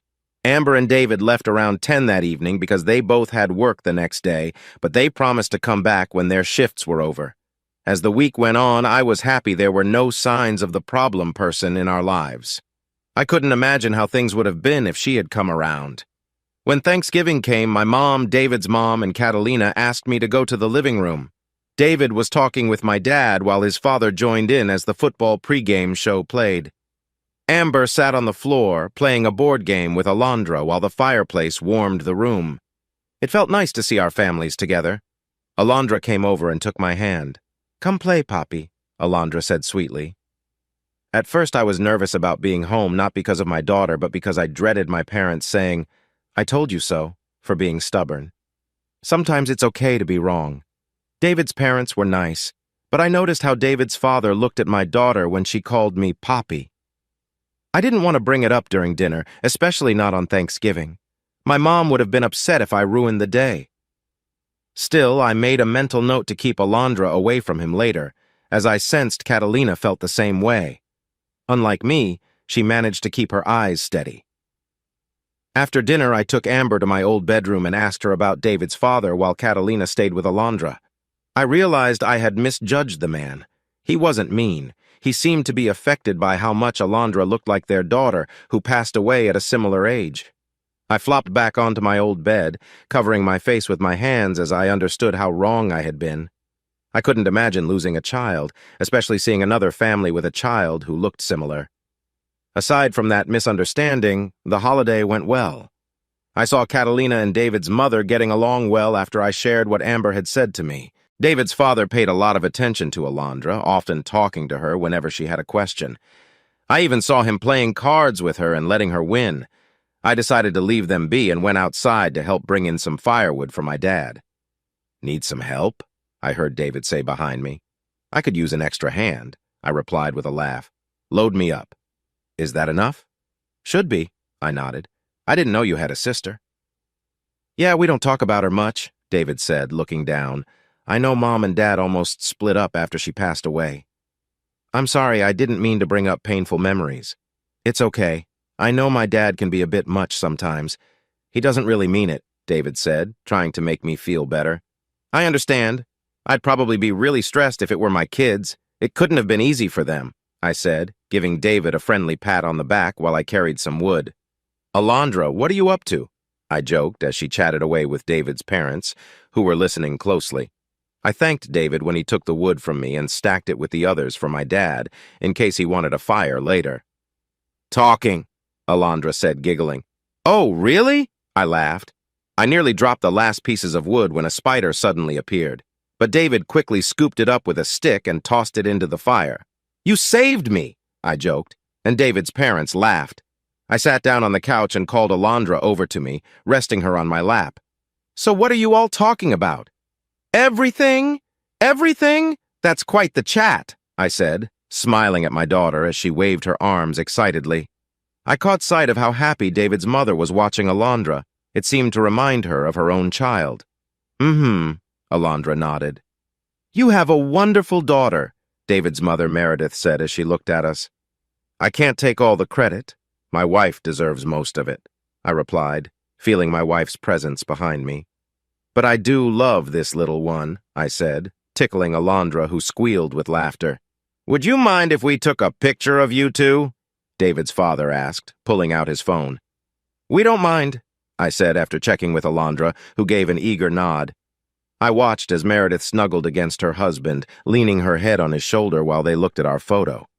I helped Alondra down, and she walked over to see how she looked. I noticed how David's parents exchanged glances at me before picking her up, and I gave a nod in return. Meredith hugged Alondra close, and they continued to talk. Can I get you two something to drink? I asked, standing up and hearing my dad snore softly after his meal. I'll just be a moment. So what do you think of them, Dad? Amber asked as I walked into the kitchen.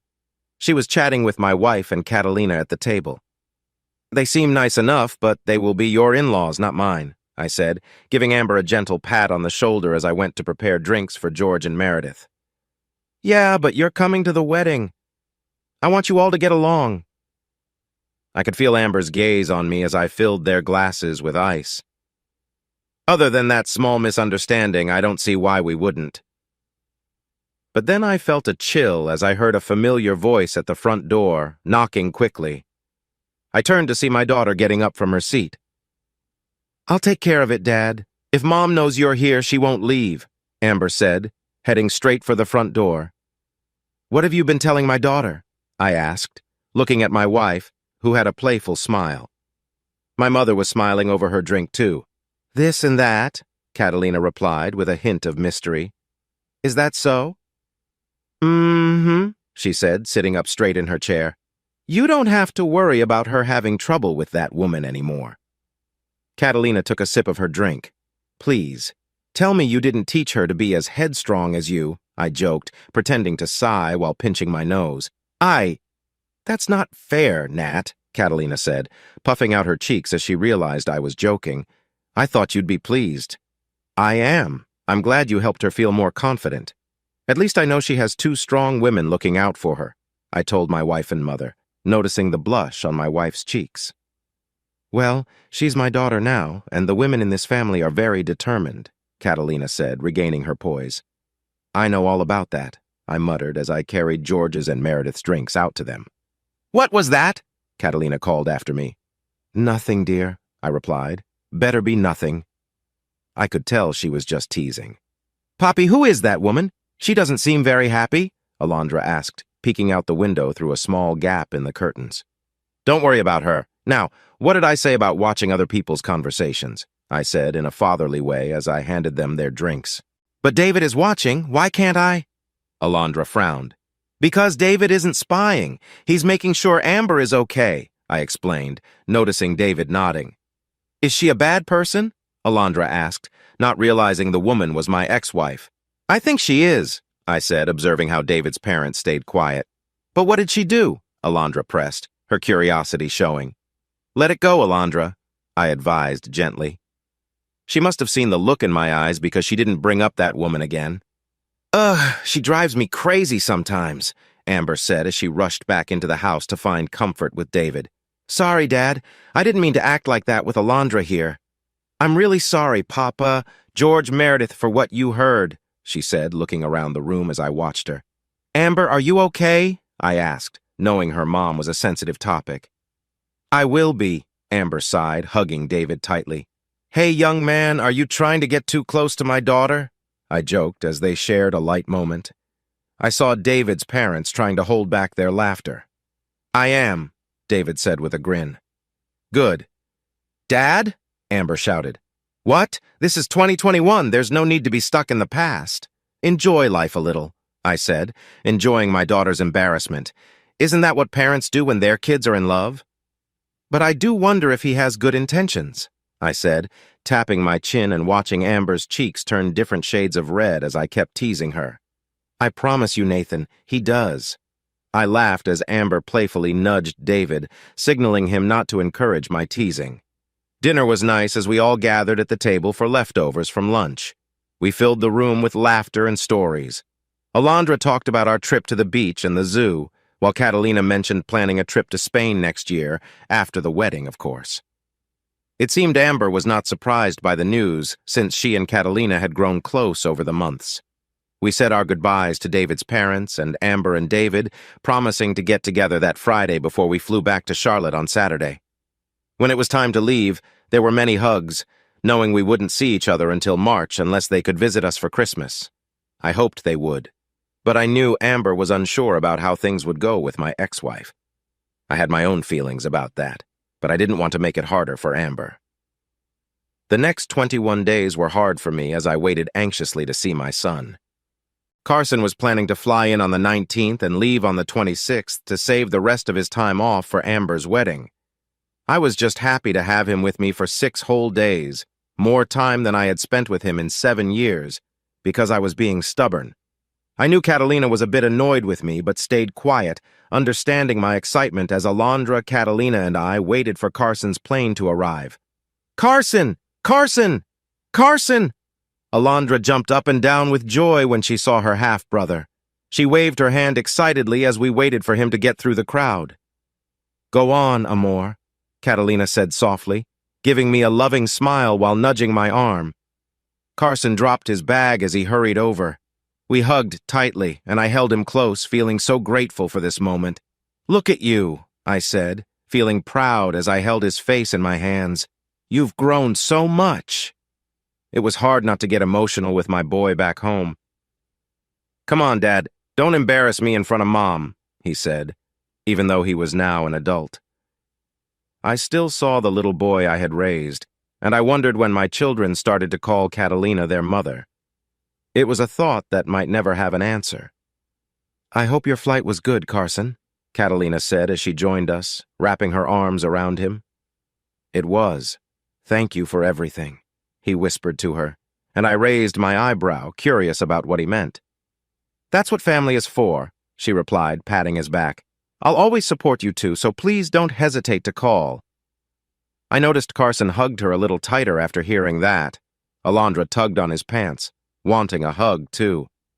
Hello, little sister, Carson said as he crouched down and hugged her.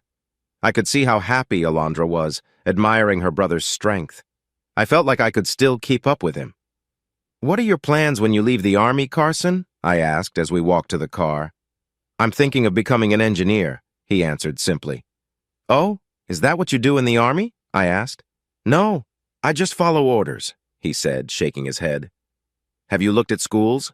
I continued. I have a few in mind. His serious nod showed he meant it. Maybe we can help you choose, Catalina said, sounding supportive. I have one place in mind, but I'm not sure if you'll like it.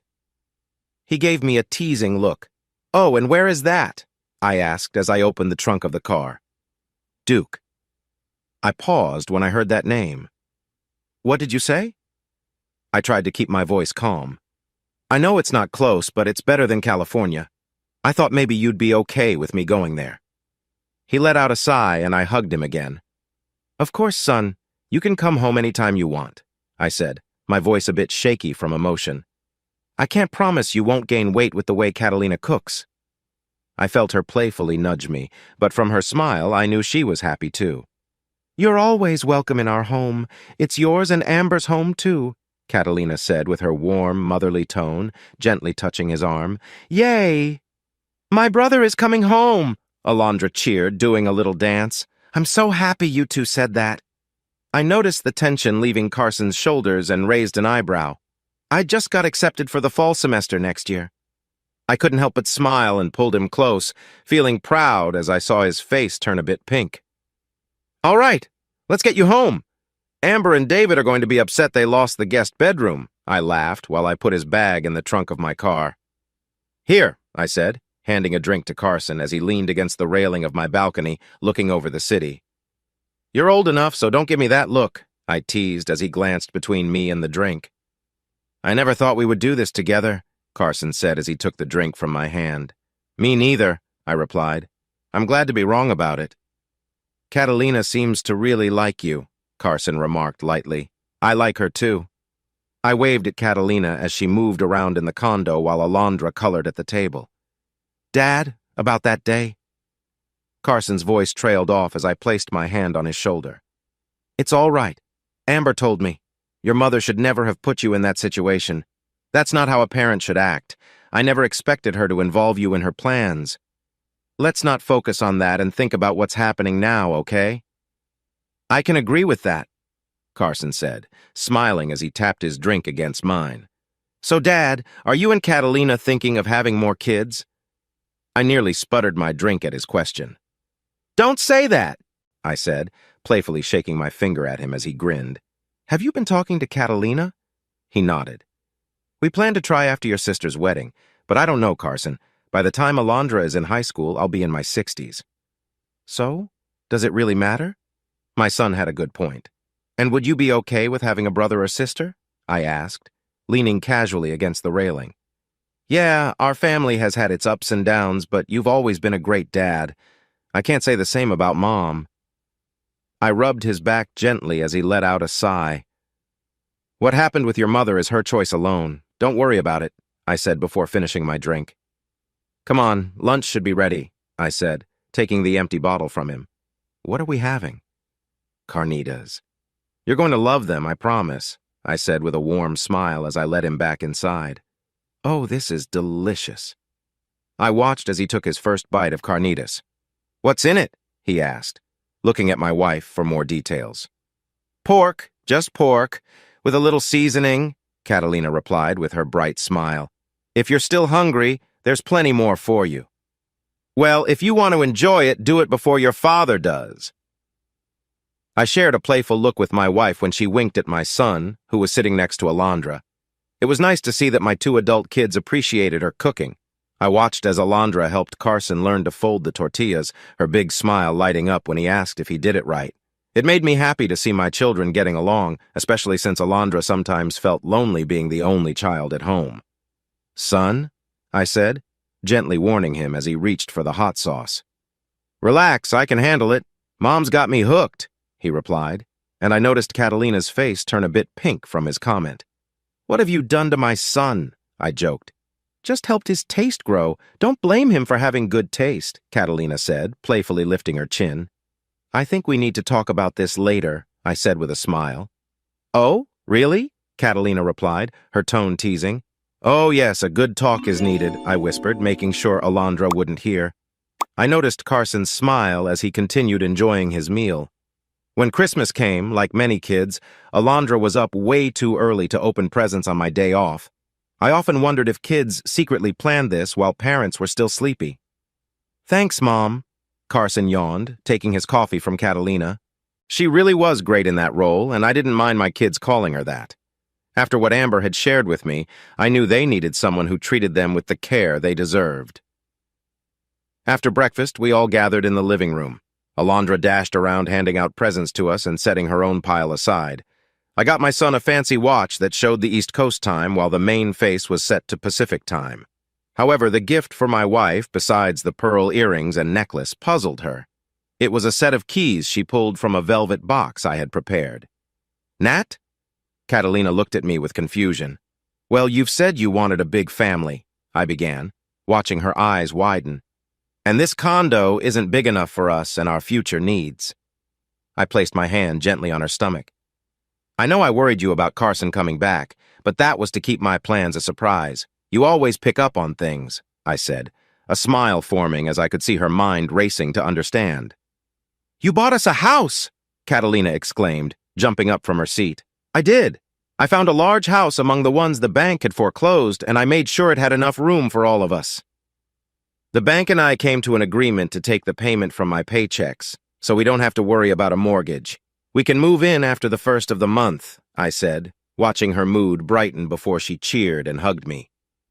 You're going to love the place, Mom, Carson said, smiling at us. You knew.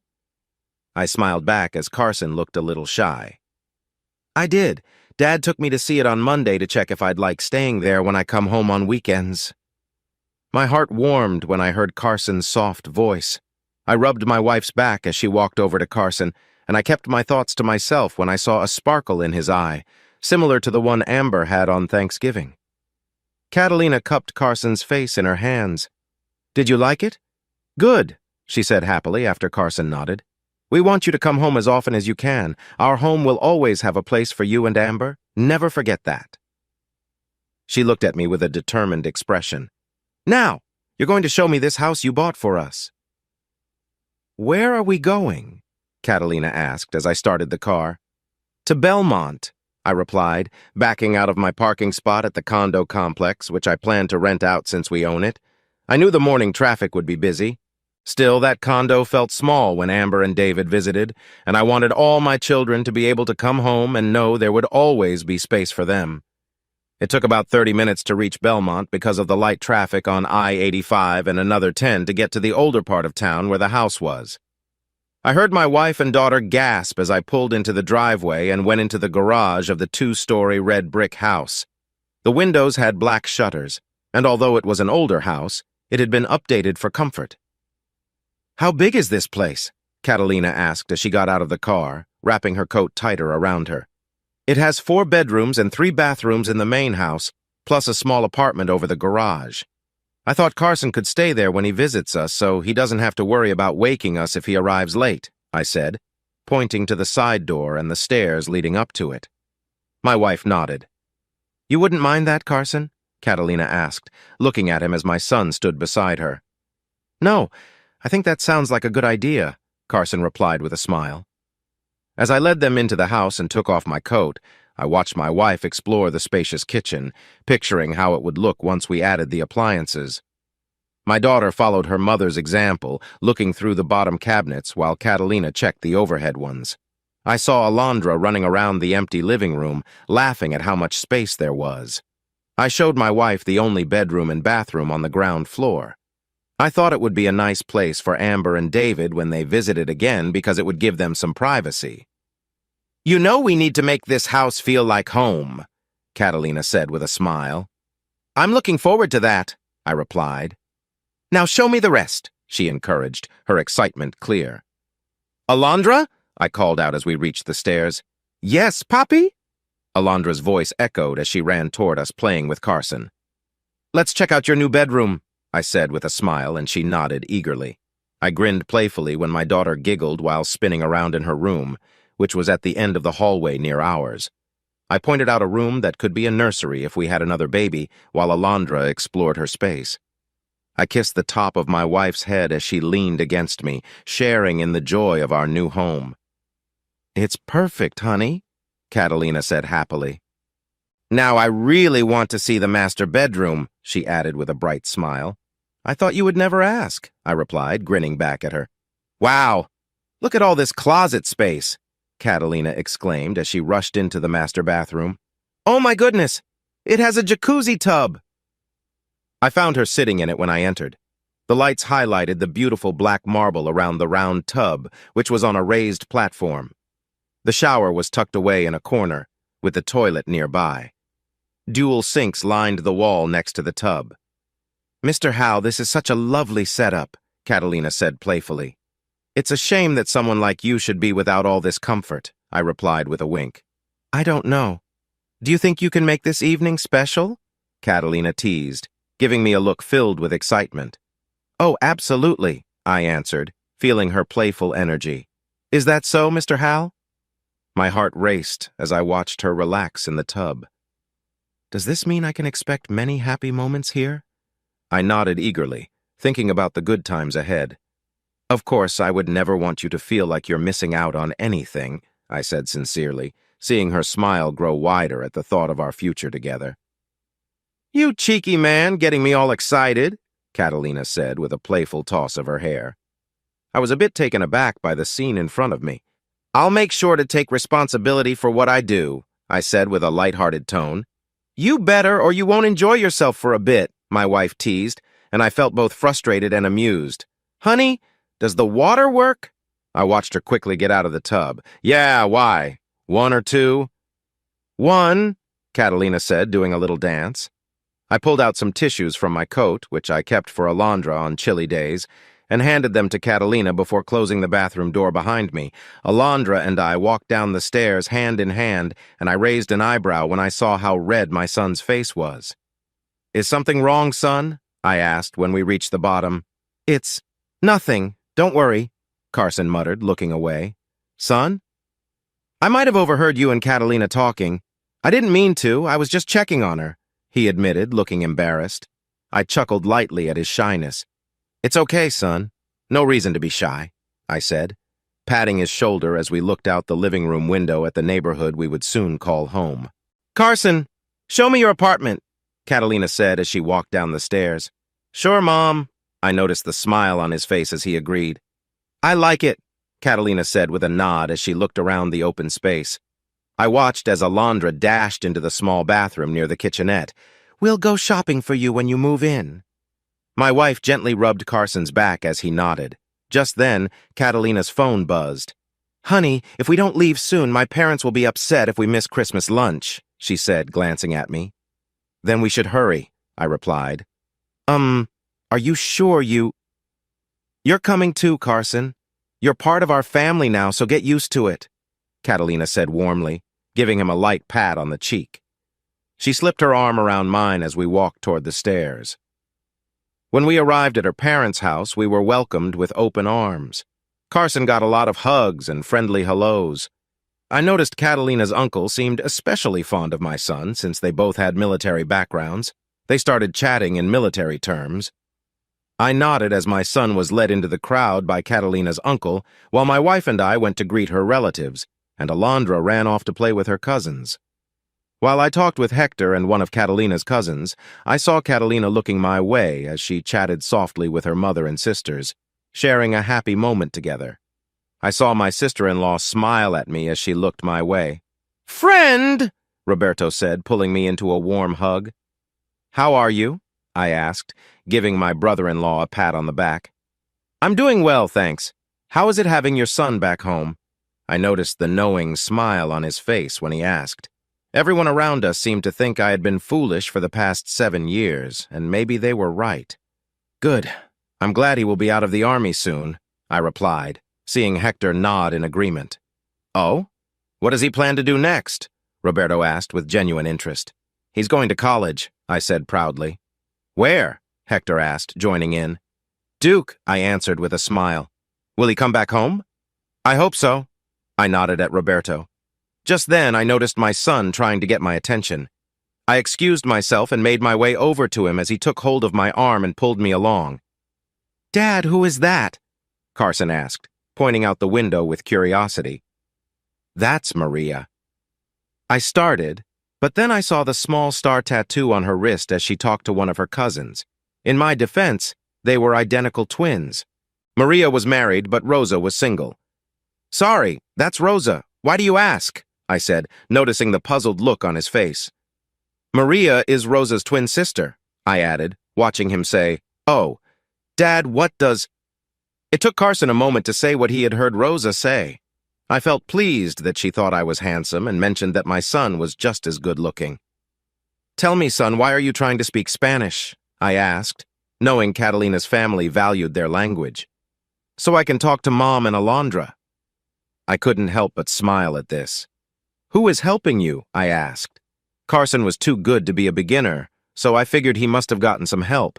Like me, he was having a hard time, just as I did when I began learning. A friend in my unit. He was happy to help once I told him why I wanted to learn, Carson said shyly.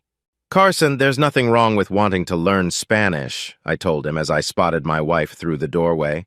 Our eyes met, and I saw her smile.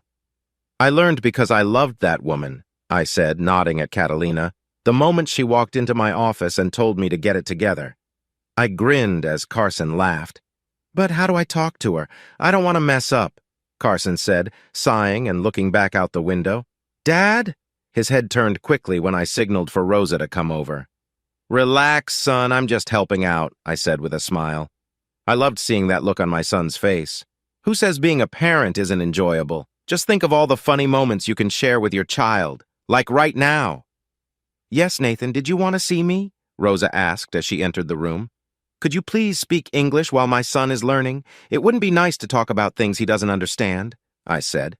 I saw how Rosa glanced at Carson and a gentle smile appeared on her face. Of course, Nathan. What would you like to discuss? She immediately understood why she was there. I knew if she wasn't interested, she wouldn't have stayed or switched to English since using it had been restricted at gatherings unless my kids were around. Hi, Carson said, stepping forward and extending his hand. I want to say more in Spanish, but I'm worried I'll mess it up and sound silly. I raised an eyebrow at my son's words. Not quite what I would have said, but it seemed to be working. Hi, Carson. Your father has talked a lot about you, Rosa replied, and that was my cue to step back. What's happening in there? Catalina asked as I reached her side. Oh, just two kids from different backgrounds getting to know each other, I said with a big smile. I hope they get along. Rosa deserves a good friend, Catalina said, wrapping her arm around me as we listened to her sister's stories about her trip to Mexico. When it was time to leave, I went looking for my son and unexpectedly found him with Rosa. Make sure he's home before midnight, I joked before either of them could respond, surprised by my arrival. Rosa nodded, her cheeks a bit red, knowing what I meant. I shook my head, chuckling to myself as I walked down the hall. Who knew my son could be so quick? Where's Carson?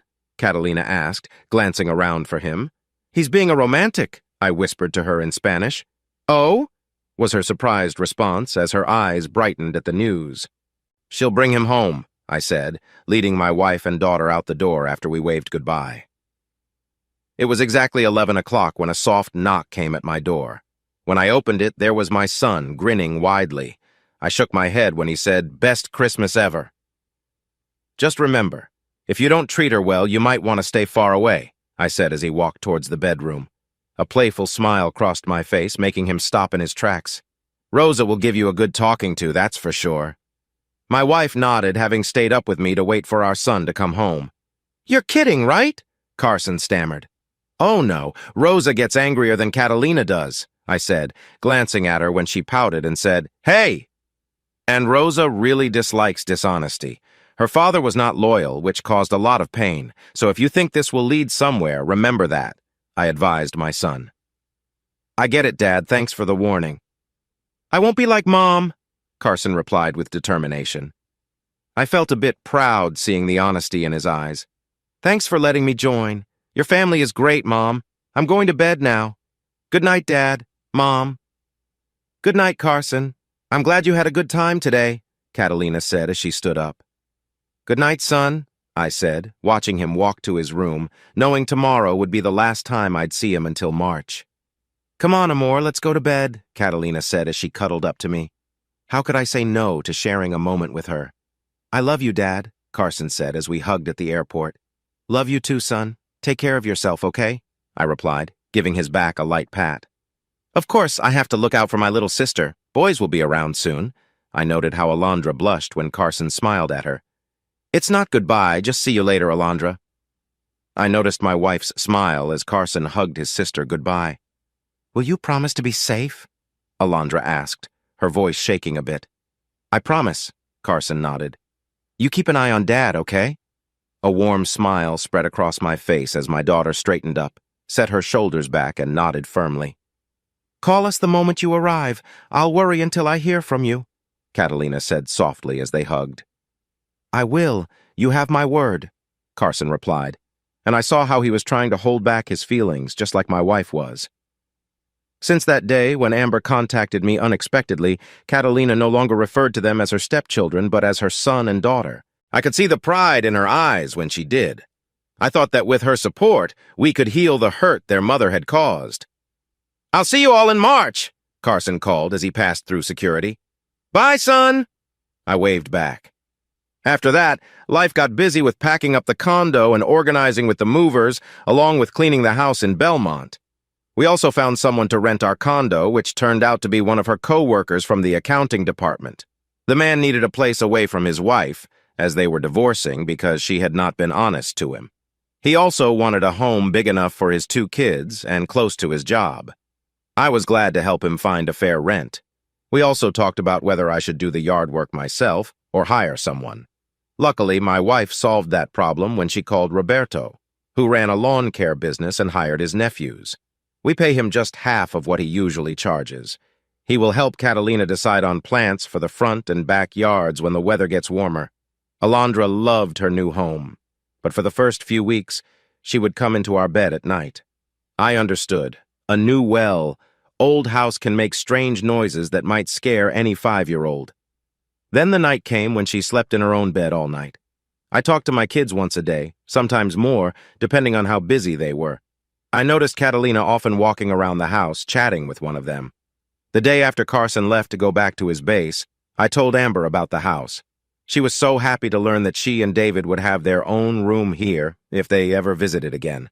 However, their travel plans were on hold for now, as they were busy with their wedding. I understood. Planning a wedding can be stressful, and Catalina and I had stepped in to help a few times when they were short on money. I knew my parents were helping as much as they could, too. Still, I felt uneasy about something. I didn't know why at first, but as the days passed and Amber's wedding got closer, I had the strong feeling that my ex-wife might do something to spoil it. I sensed that Catalina noticed my unease. I knew it was unreasonable to think that way, but after all, this was my ex-wife we were talking about, and she often acted without thinking.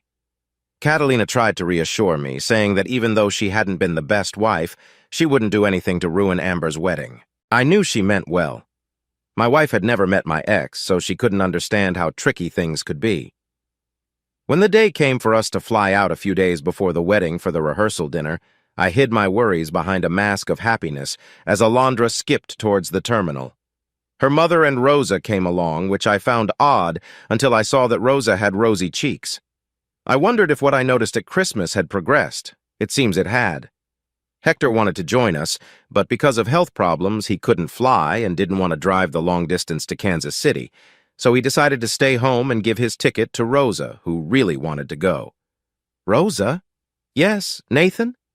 I noticed her glance at me as we walked to the terminal. Are you dating my son? I asked gently. Yes, I hope you're not upset, Rosa replied, and I could tell she wanted my approval. Be gentle with him. I doubt he's ever been in love before, I said with a friendly smile. Watching her and Catalina's mother giggle at my words, Catalina lightly hit my arm, looking amused as well. I will try. He's a sweet person, Rosa sighed, and Catalina nodded along. But also a guy. Sometimes we can be a bit confusing. This made the women laugh again. So you don't mind us dating? Rosa asked shyly as we took our seats, waiting for our flight. No, I don't mind. As long as you both are happy, that's what matters, I said, feeling my wife's hand entwined with mine. But if you hurt my son, you'll have to face his mother, I added, nodding toward Catalina, who wore a warm, motherly smile. I understand, Rosa said firmly. So, how long have you two been together? I asked, curious. What parent isn't? Since after New Year's. It's tough with him being away, but I knew what I was getting into. I'm just so excited for him to come home for good. I felt the same way. I know, we are too, I agreed. You know he's going to Duke in the fall. Yes, and I think that's wonderful, Rosa replied, though I sensed she was holding something back. So do you two have any plans for when he comes home this summer? Oh, I have many plans. The look in her eyes made me think my son better get ready. The moment we spotted Carson waiting for us, Rosa dropped her bags and rushed into his arms. Catalina and her mother picked them up. I had to clear my throat at how sweet their embrace was. I was pleased to see how much my son's Spanish had improved since Christmas as he greeted his step-grandmother, Catalina and Alondra. Catalina offered him gentle tips when he mispronounced a word. It showed how proud she was of him. I glanced at Rosa, who seemed a bit shy. "Hey, Dad." Carson greeted me with a warm hug. "How are you, son?" "Not too bad. Better now." He glanced at Rosa, who turned away shyly as he stepped back. "I'm going to take you all to Grandma's, and you two will stay with Amber and David." "What about you?" Rosa asked, moving closer to him. "I'm not putting you through my mother. No one deserves that," he said with a smile. "I don't mind, Carson. I want to spend time with you." The way she looked at him reminded me of how Catalina used to look at me when we first began dating. "Rosa, are you sure about that? You're stepping into a tough situation," I said. "I can handle her, Nathan," Rosa replied confidently. "Just remember what I said," I sighed. "Carson, if she becomes too much to handle, you call me. I'll be there." "You sure, Dad? You know what Mom would say if she knew you were back?" I noticed the concern on his face as he looked at Catalina. "I don't care what she thinks. I'm not going to let her spoil your sister's wedding day," I said firmly. I saw the three women exchange puzzled looks. Nat, she would. "Sorry, Mom, but you don't know her.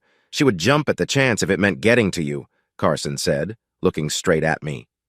"Okay, why does she still care about me after all this time?" I finally asked. "She still believes she can win you back and go back to her old ways." "That's never going to happen," Catalina said with certainty, as if she understood the situation well. "She should have learned that when I left. But I guess I need to show her that I made a better choice," I said, smiling at my wife and wrapping my arm around her. "Yes, you did. If you see her, you better tell me," Catalina said, looking up at me. "Oh, you think I won't?" "Catalina, all I feel about that woman is anger, not about what she did to us, but how it affected our kids, nothing more," I reassured her.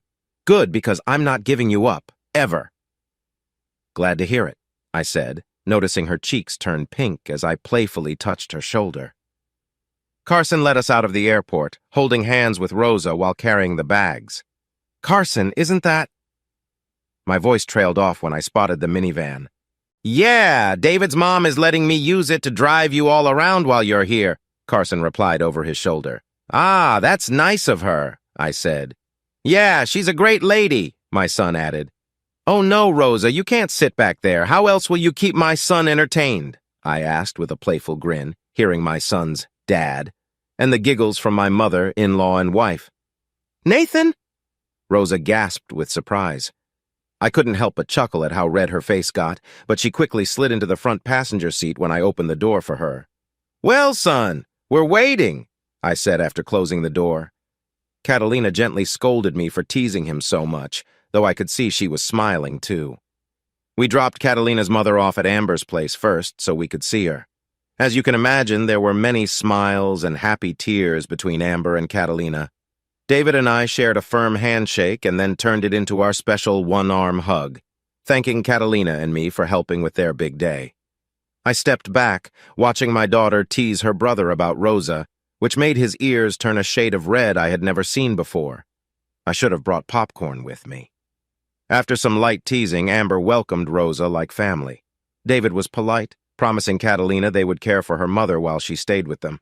Amber had some worries, much like Carson and I did when she found out Rosa would be living with them. Still, Rosa assured Amber she could manage things.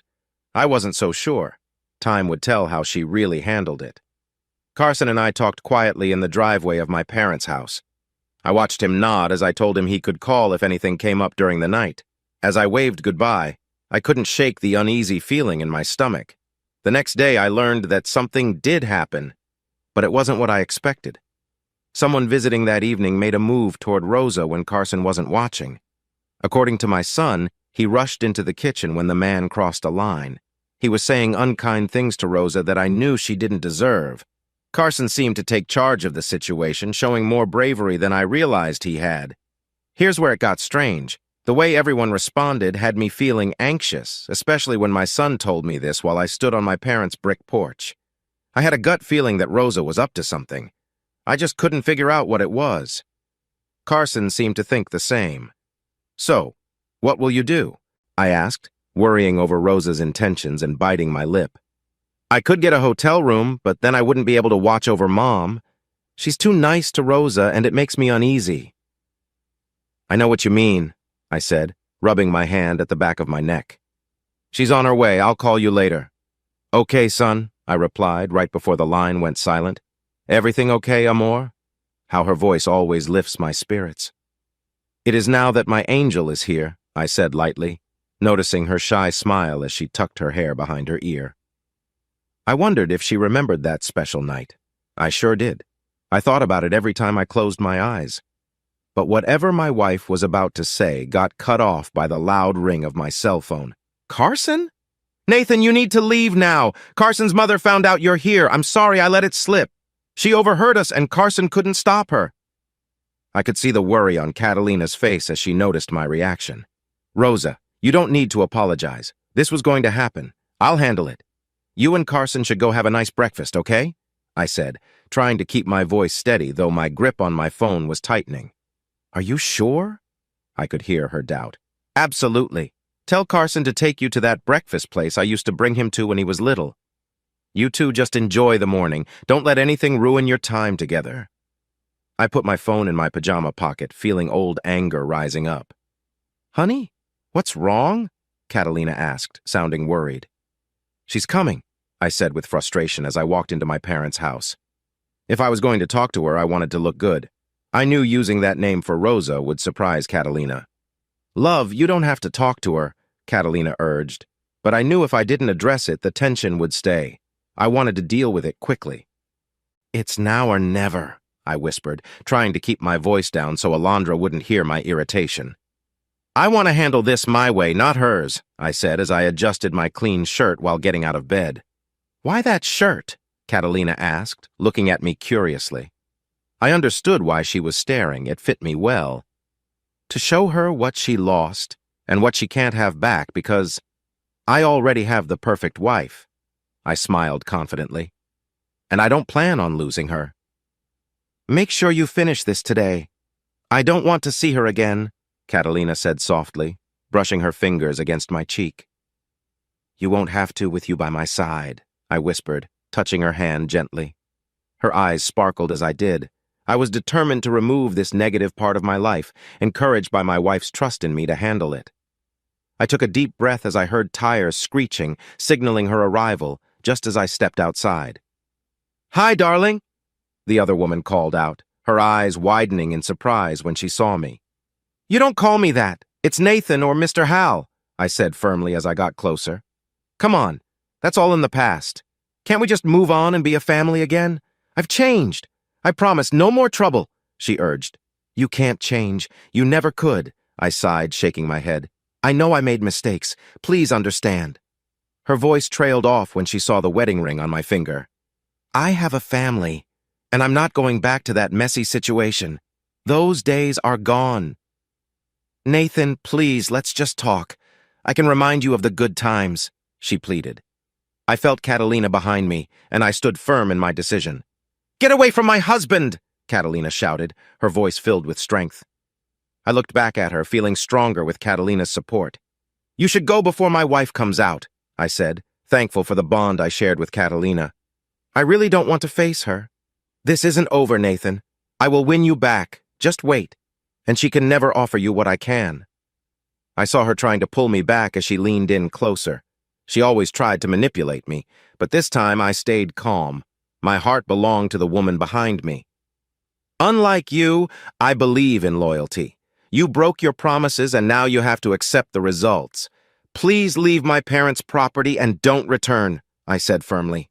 Oh, Nathan, what has she done to you? It seemed she didn't hear what I said. Don't worry, I haven't given up. I know you're just pretending for her, but I believe you still care about me. She truly was mistaken if she thought that. We have spent 17 years together. I raised my hand to stop Catalina when my ex ran a finger down my chest. I knew Catalina would be upset, and I wanted to avoid any trouble. We have 7 years to catch up on. But I'll leave. I wouldn't want to trouble your parents. I'll reach out, Nathan. We have a daughter to support on her wedding. I'd rather not think about that, I said quietly as she tried to charm me in her way. You shouldn't say that. It's really hurtful. But I'll let it slide this time. See you soon, baby. My skin felt uneasy when she blew me a kiss while getting in her car. Catalina! I sighed as she struggled against me in anger, kicking the ground in frustration. "Let go of me," Catalina growled, trying to free herself. "You still care about her." I laughed loudly at that idea. It was so far from the truth. "Then why did you—" "Because I know you so well," I said gently, touching the side of her face and resting my hand over her heart. "You would have reacted strongly. I knew how you would feel." I could see the understanding in her eyes. "I would do anything to keep you safe. You mean so much more to me than she ever did. Can you feel it?" I placed her hand over my heart, showing its quick beat when she was close. When she nodded weakly, I said, "You are the one who makes my heart race. And only you make me feel this way with just a simple touch." Then, she must have lost her mind over the divorce. There's no way I would ever think of going back to her. Honestly, why would I? I already have the perfect woman for me. No one can ever take your place, not in my mind or in my heart. In all these years we've been together, have I ever given you a reason to doubt me? "You promise she's out of your life and there are no feelings left?" Catalina asked, looking into my eyes. "No, the only thing I feel for her is pity," I said honestly. "I'm sorry, Nat. I didn't mean to." "Shh, it's okay. You got upset because you care about me. I care about you, too," I said, hugging my wife close, feeling her smile against my chest. "Get a room, you two," Amber joked from her car as she pulled up. "Dad, why are you standing in Papa's yard?" "Your mother stopped by." I noticed Amber's expression change. "And the police weren't called?" Amber asked, looking back and forth between us. "No, this clever man stopped me from acting rashly when she approached my husband," I said, gently rubbing her back as she held me tighter. "And as for why your father is in the yard, I just didn't want him to wear anything she had touched." I was relieved the situation was under control. I wouldn't want to miss my daughter's wedding for any reason. "And why aren't you upset?" Amber asked, puzzled. "Because how could I be? I have my wife in my arms. How could I be upset when your mother doesn't even matter to me?" I said, keeping my tone respectful. "You really mean that?" Catalina asked, looking up at me. "Of course," I replied, leaning down to gently touch Catalina's cheek. "You're stuck with me. There are no takebacks." "I wouldn't want to," Catalina whispered. "Amber, can you please throw this away for me?" she said, holding out my shirt to our daughter. "Wait a second, that's my—" "I'll get you a new one, and the only one you should be showing off to is me." I could hear the warmth in her voice. "This hard-working body is for me," Catalina said, looking into my eyes. "True, though I thought you might want to show off a bit," I said with a playful grin. "Only when we're alone," Catalina teased. "Come on, Amber, let's have breakfast before we head off to the spa," she said, reaching out her arm to our daughter as she closed the lid of the trash can. "Nat? Don't stay out here all morning. You're my favorite thing to see." I smiled and shook my head as my wife and daughter entered my parents' home. "Dad?" Carson called as I was working in the backyard for my father later that morning. "Hey, what's wrong?" I asked, noticing the worried look on my son's face with Rosa beside him. "What's going on with you and Mom?" Carson looked a bit confused, which made me curious. "Besides her thinking she can win me back?" I said, seeing Carson nod. "I told her not to come around here anymore." I paused, leaning on my tool. "Why?" "Listen to this." Carson handed me his phone and opened his voicemail. "Hey, your father and I are getting back together. Isn't that great? You should have seen him. I know you don't want to hear me talk about your father like this. These last 7 years have been tough because he left, but he's home now. We're going to be a family again. I know he cares about the woman he's with, but we all know who he really loves." "Me?" I felt my anger rise at her words. I didn't want to listen anymore. "I have no idea where she got that idea, but I promise you there will never be a chance of us getting back together. Your mother isn't thinking straight," I said, giving Carson back his phone. "I just had to check. You never know with Mom." Carson sighed and put his phone away. "Don't let Catalina hear that message. I'd rather not have any trouble," I said firmly. "Already deleted it." "Good. Now come help your old man. Rosa might enjoy seeing you working hard," I said with a grin as I lifted my tool. I noticed Rosa watching Carson with a smile as she hummed. I had never seen him pick up a tool so fast as we started planting bushes and cleaning up my mother's flower beds. By the time we finished, we were both tired. Don't tire him out, I called as Rosa quickly pulled Carson toward his van. I chuckled, remembering when I was young like them. When I turned to the back door, my wife stood there inviting me inside. I looked forward to some quiet time together since we had the house to ourselves for a while. I'm old. I'm not foolish. The rehearsal dinner went smoothly. How, you might ask, given that my ex-wife has been acting strangely? Simple. She didn't show up, and I was glad. I didn't care where she was. As long as she stayed away from causing trouble, I thought that was a good outcome. The next night, David and Amber were taken out to celebrate their last night being single. I just hoped they wouldn't do anything they might regret later. Amber stayed at my parents' house after her friends dropped her off, sleeping in my old bed, while Alondra slept with her mother. Being the considerate dad, I took the couch. When it was time, Carson arrived in the van with Rosa and my mother-in-law as we headed to the church for the wedding. "You look beautiful, sweetheart," I said as Catalina, her mother, and Rosa fussed over her. Strangely, Amber's bridesmaids were more focused on their phones than on her. "Thank you, Daddy," Amber said, holding back tears as she hugged me. "At least some people care," she sighed, glaring at her friends who quickly put their phones away. Just then, my ex-wife's voice filled the room when the door opened. "Look at my handsome husband." "Please, Dad, not today," Amber whispered, looking up at me with concern as I could feel my body tense at the sound of her voice. "Relax, honey. I won't do anything to spoil your day," I said, smiling down at her as I placed my hands on her shoulders. "Nat, you don't call. You don't come to see me. You don't even text. I'm hurt." I noticed the bridesmaids quickly pulled out their phones again. I also saw Catalina's mother had a hand on my wife to help keep her calm. "Mama, who is that?" Alondra asked, her innocence shining through. "Well, hello." But the words died in her throat when I turned around, making her step back. I'd admit she still looked good, but I had no interest in her again. "You do not talk to my daughter. Do you understand?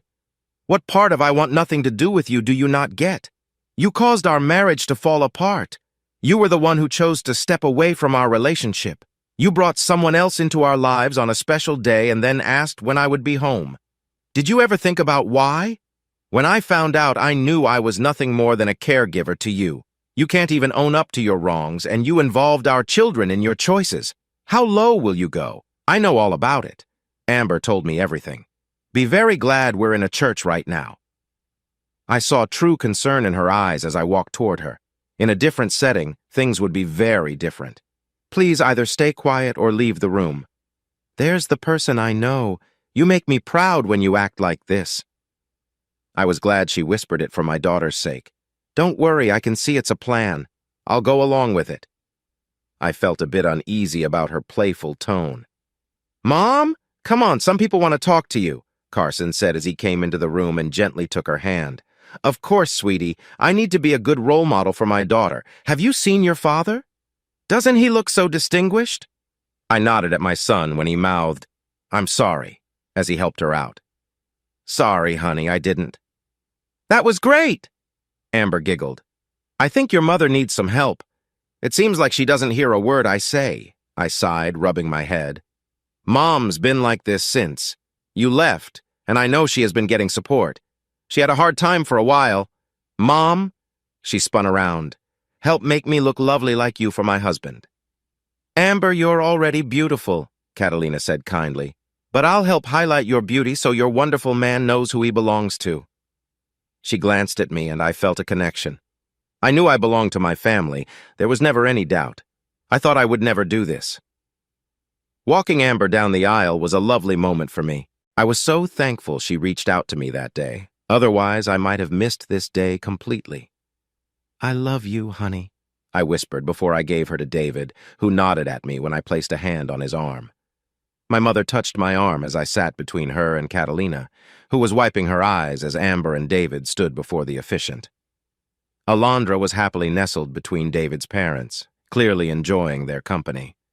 I felt Amber's gaze on me during the ceremony, but I never met her eyes. I appreciated that Carson kept his mother at the far end of the pew, though it wasn't easy for him. The reception was warm and heartfelt. It was bittersweet to see my daughter grown and ready to create her own family, but that is life. Nothing stays the same forever. What really caught my attention was someone running out of the hall crying. We all heard Carson shout in frustration, "Why do you think I joined the army? To escape from you. You've been untrustworthy, and everything that's happened is less than what you deserve for how you treated Dad." I felt sorry for her, but still, she brought this on herself. After the reception, we sent Amber and David off to start their honeymoon. Catalina and I, along with David's parents, gifted them a wonderful honeymoon as their wedding present. The next day, after saying goodbye to my parents and my son, the 5 of us flew back to Charlotte to get on with our lives. I only learned about what happened later when Amber mentioned picking up her mother from the hospital. It turns out that after we left, she faced some difficulties and needed to stay in a care facility for a while. I wasn't too interested, but since she is their mother, I know I will have to deal with her for some time. After all, I do have a son who is getting ready to start his own life. By the way, he showed up at my door with Rosa on May 31st. I was so happy as I hugged my son tightly. It looks like I will be a grandfather and a father almost at the same time. Amber had miscounted her days, and, well, you know how these things go. It's quite funny to see my wife, who is 3 months along, chatting with my daughter, who is also 3 months pregnant, about baby things. It seems our plans for Spain will have to wait a bit, so Rosa became a regular part of our family. Carson is doing well in school, and I'm sure Rosa helps him a lot. Alondra has never been so happy with so many people around to talk to. I must say, life is good. The end.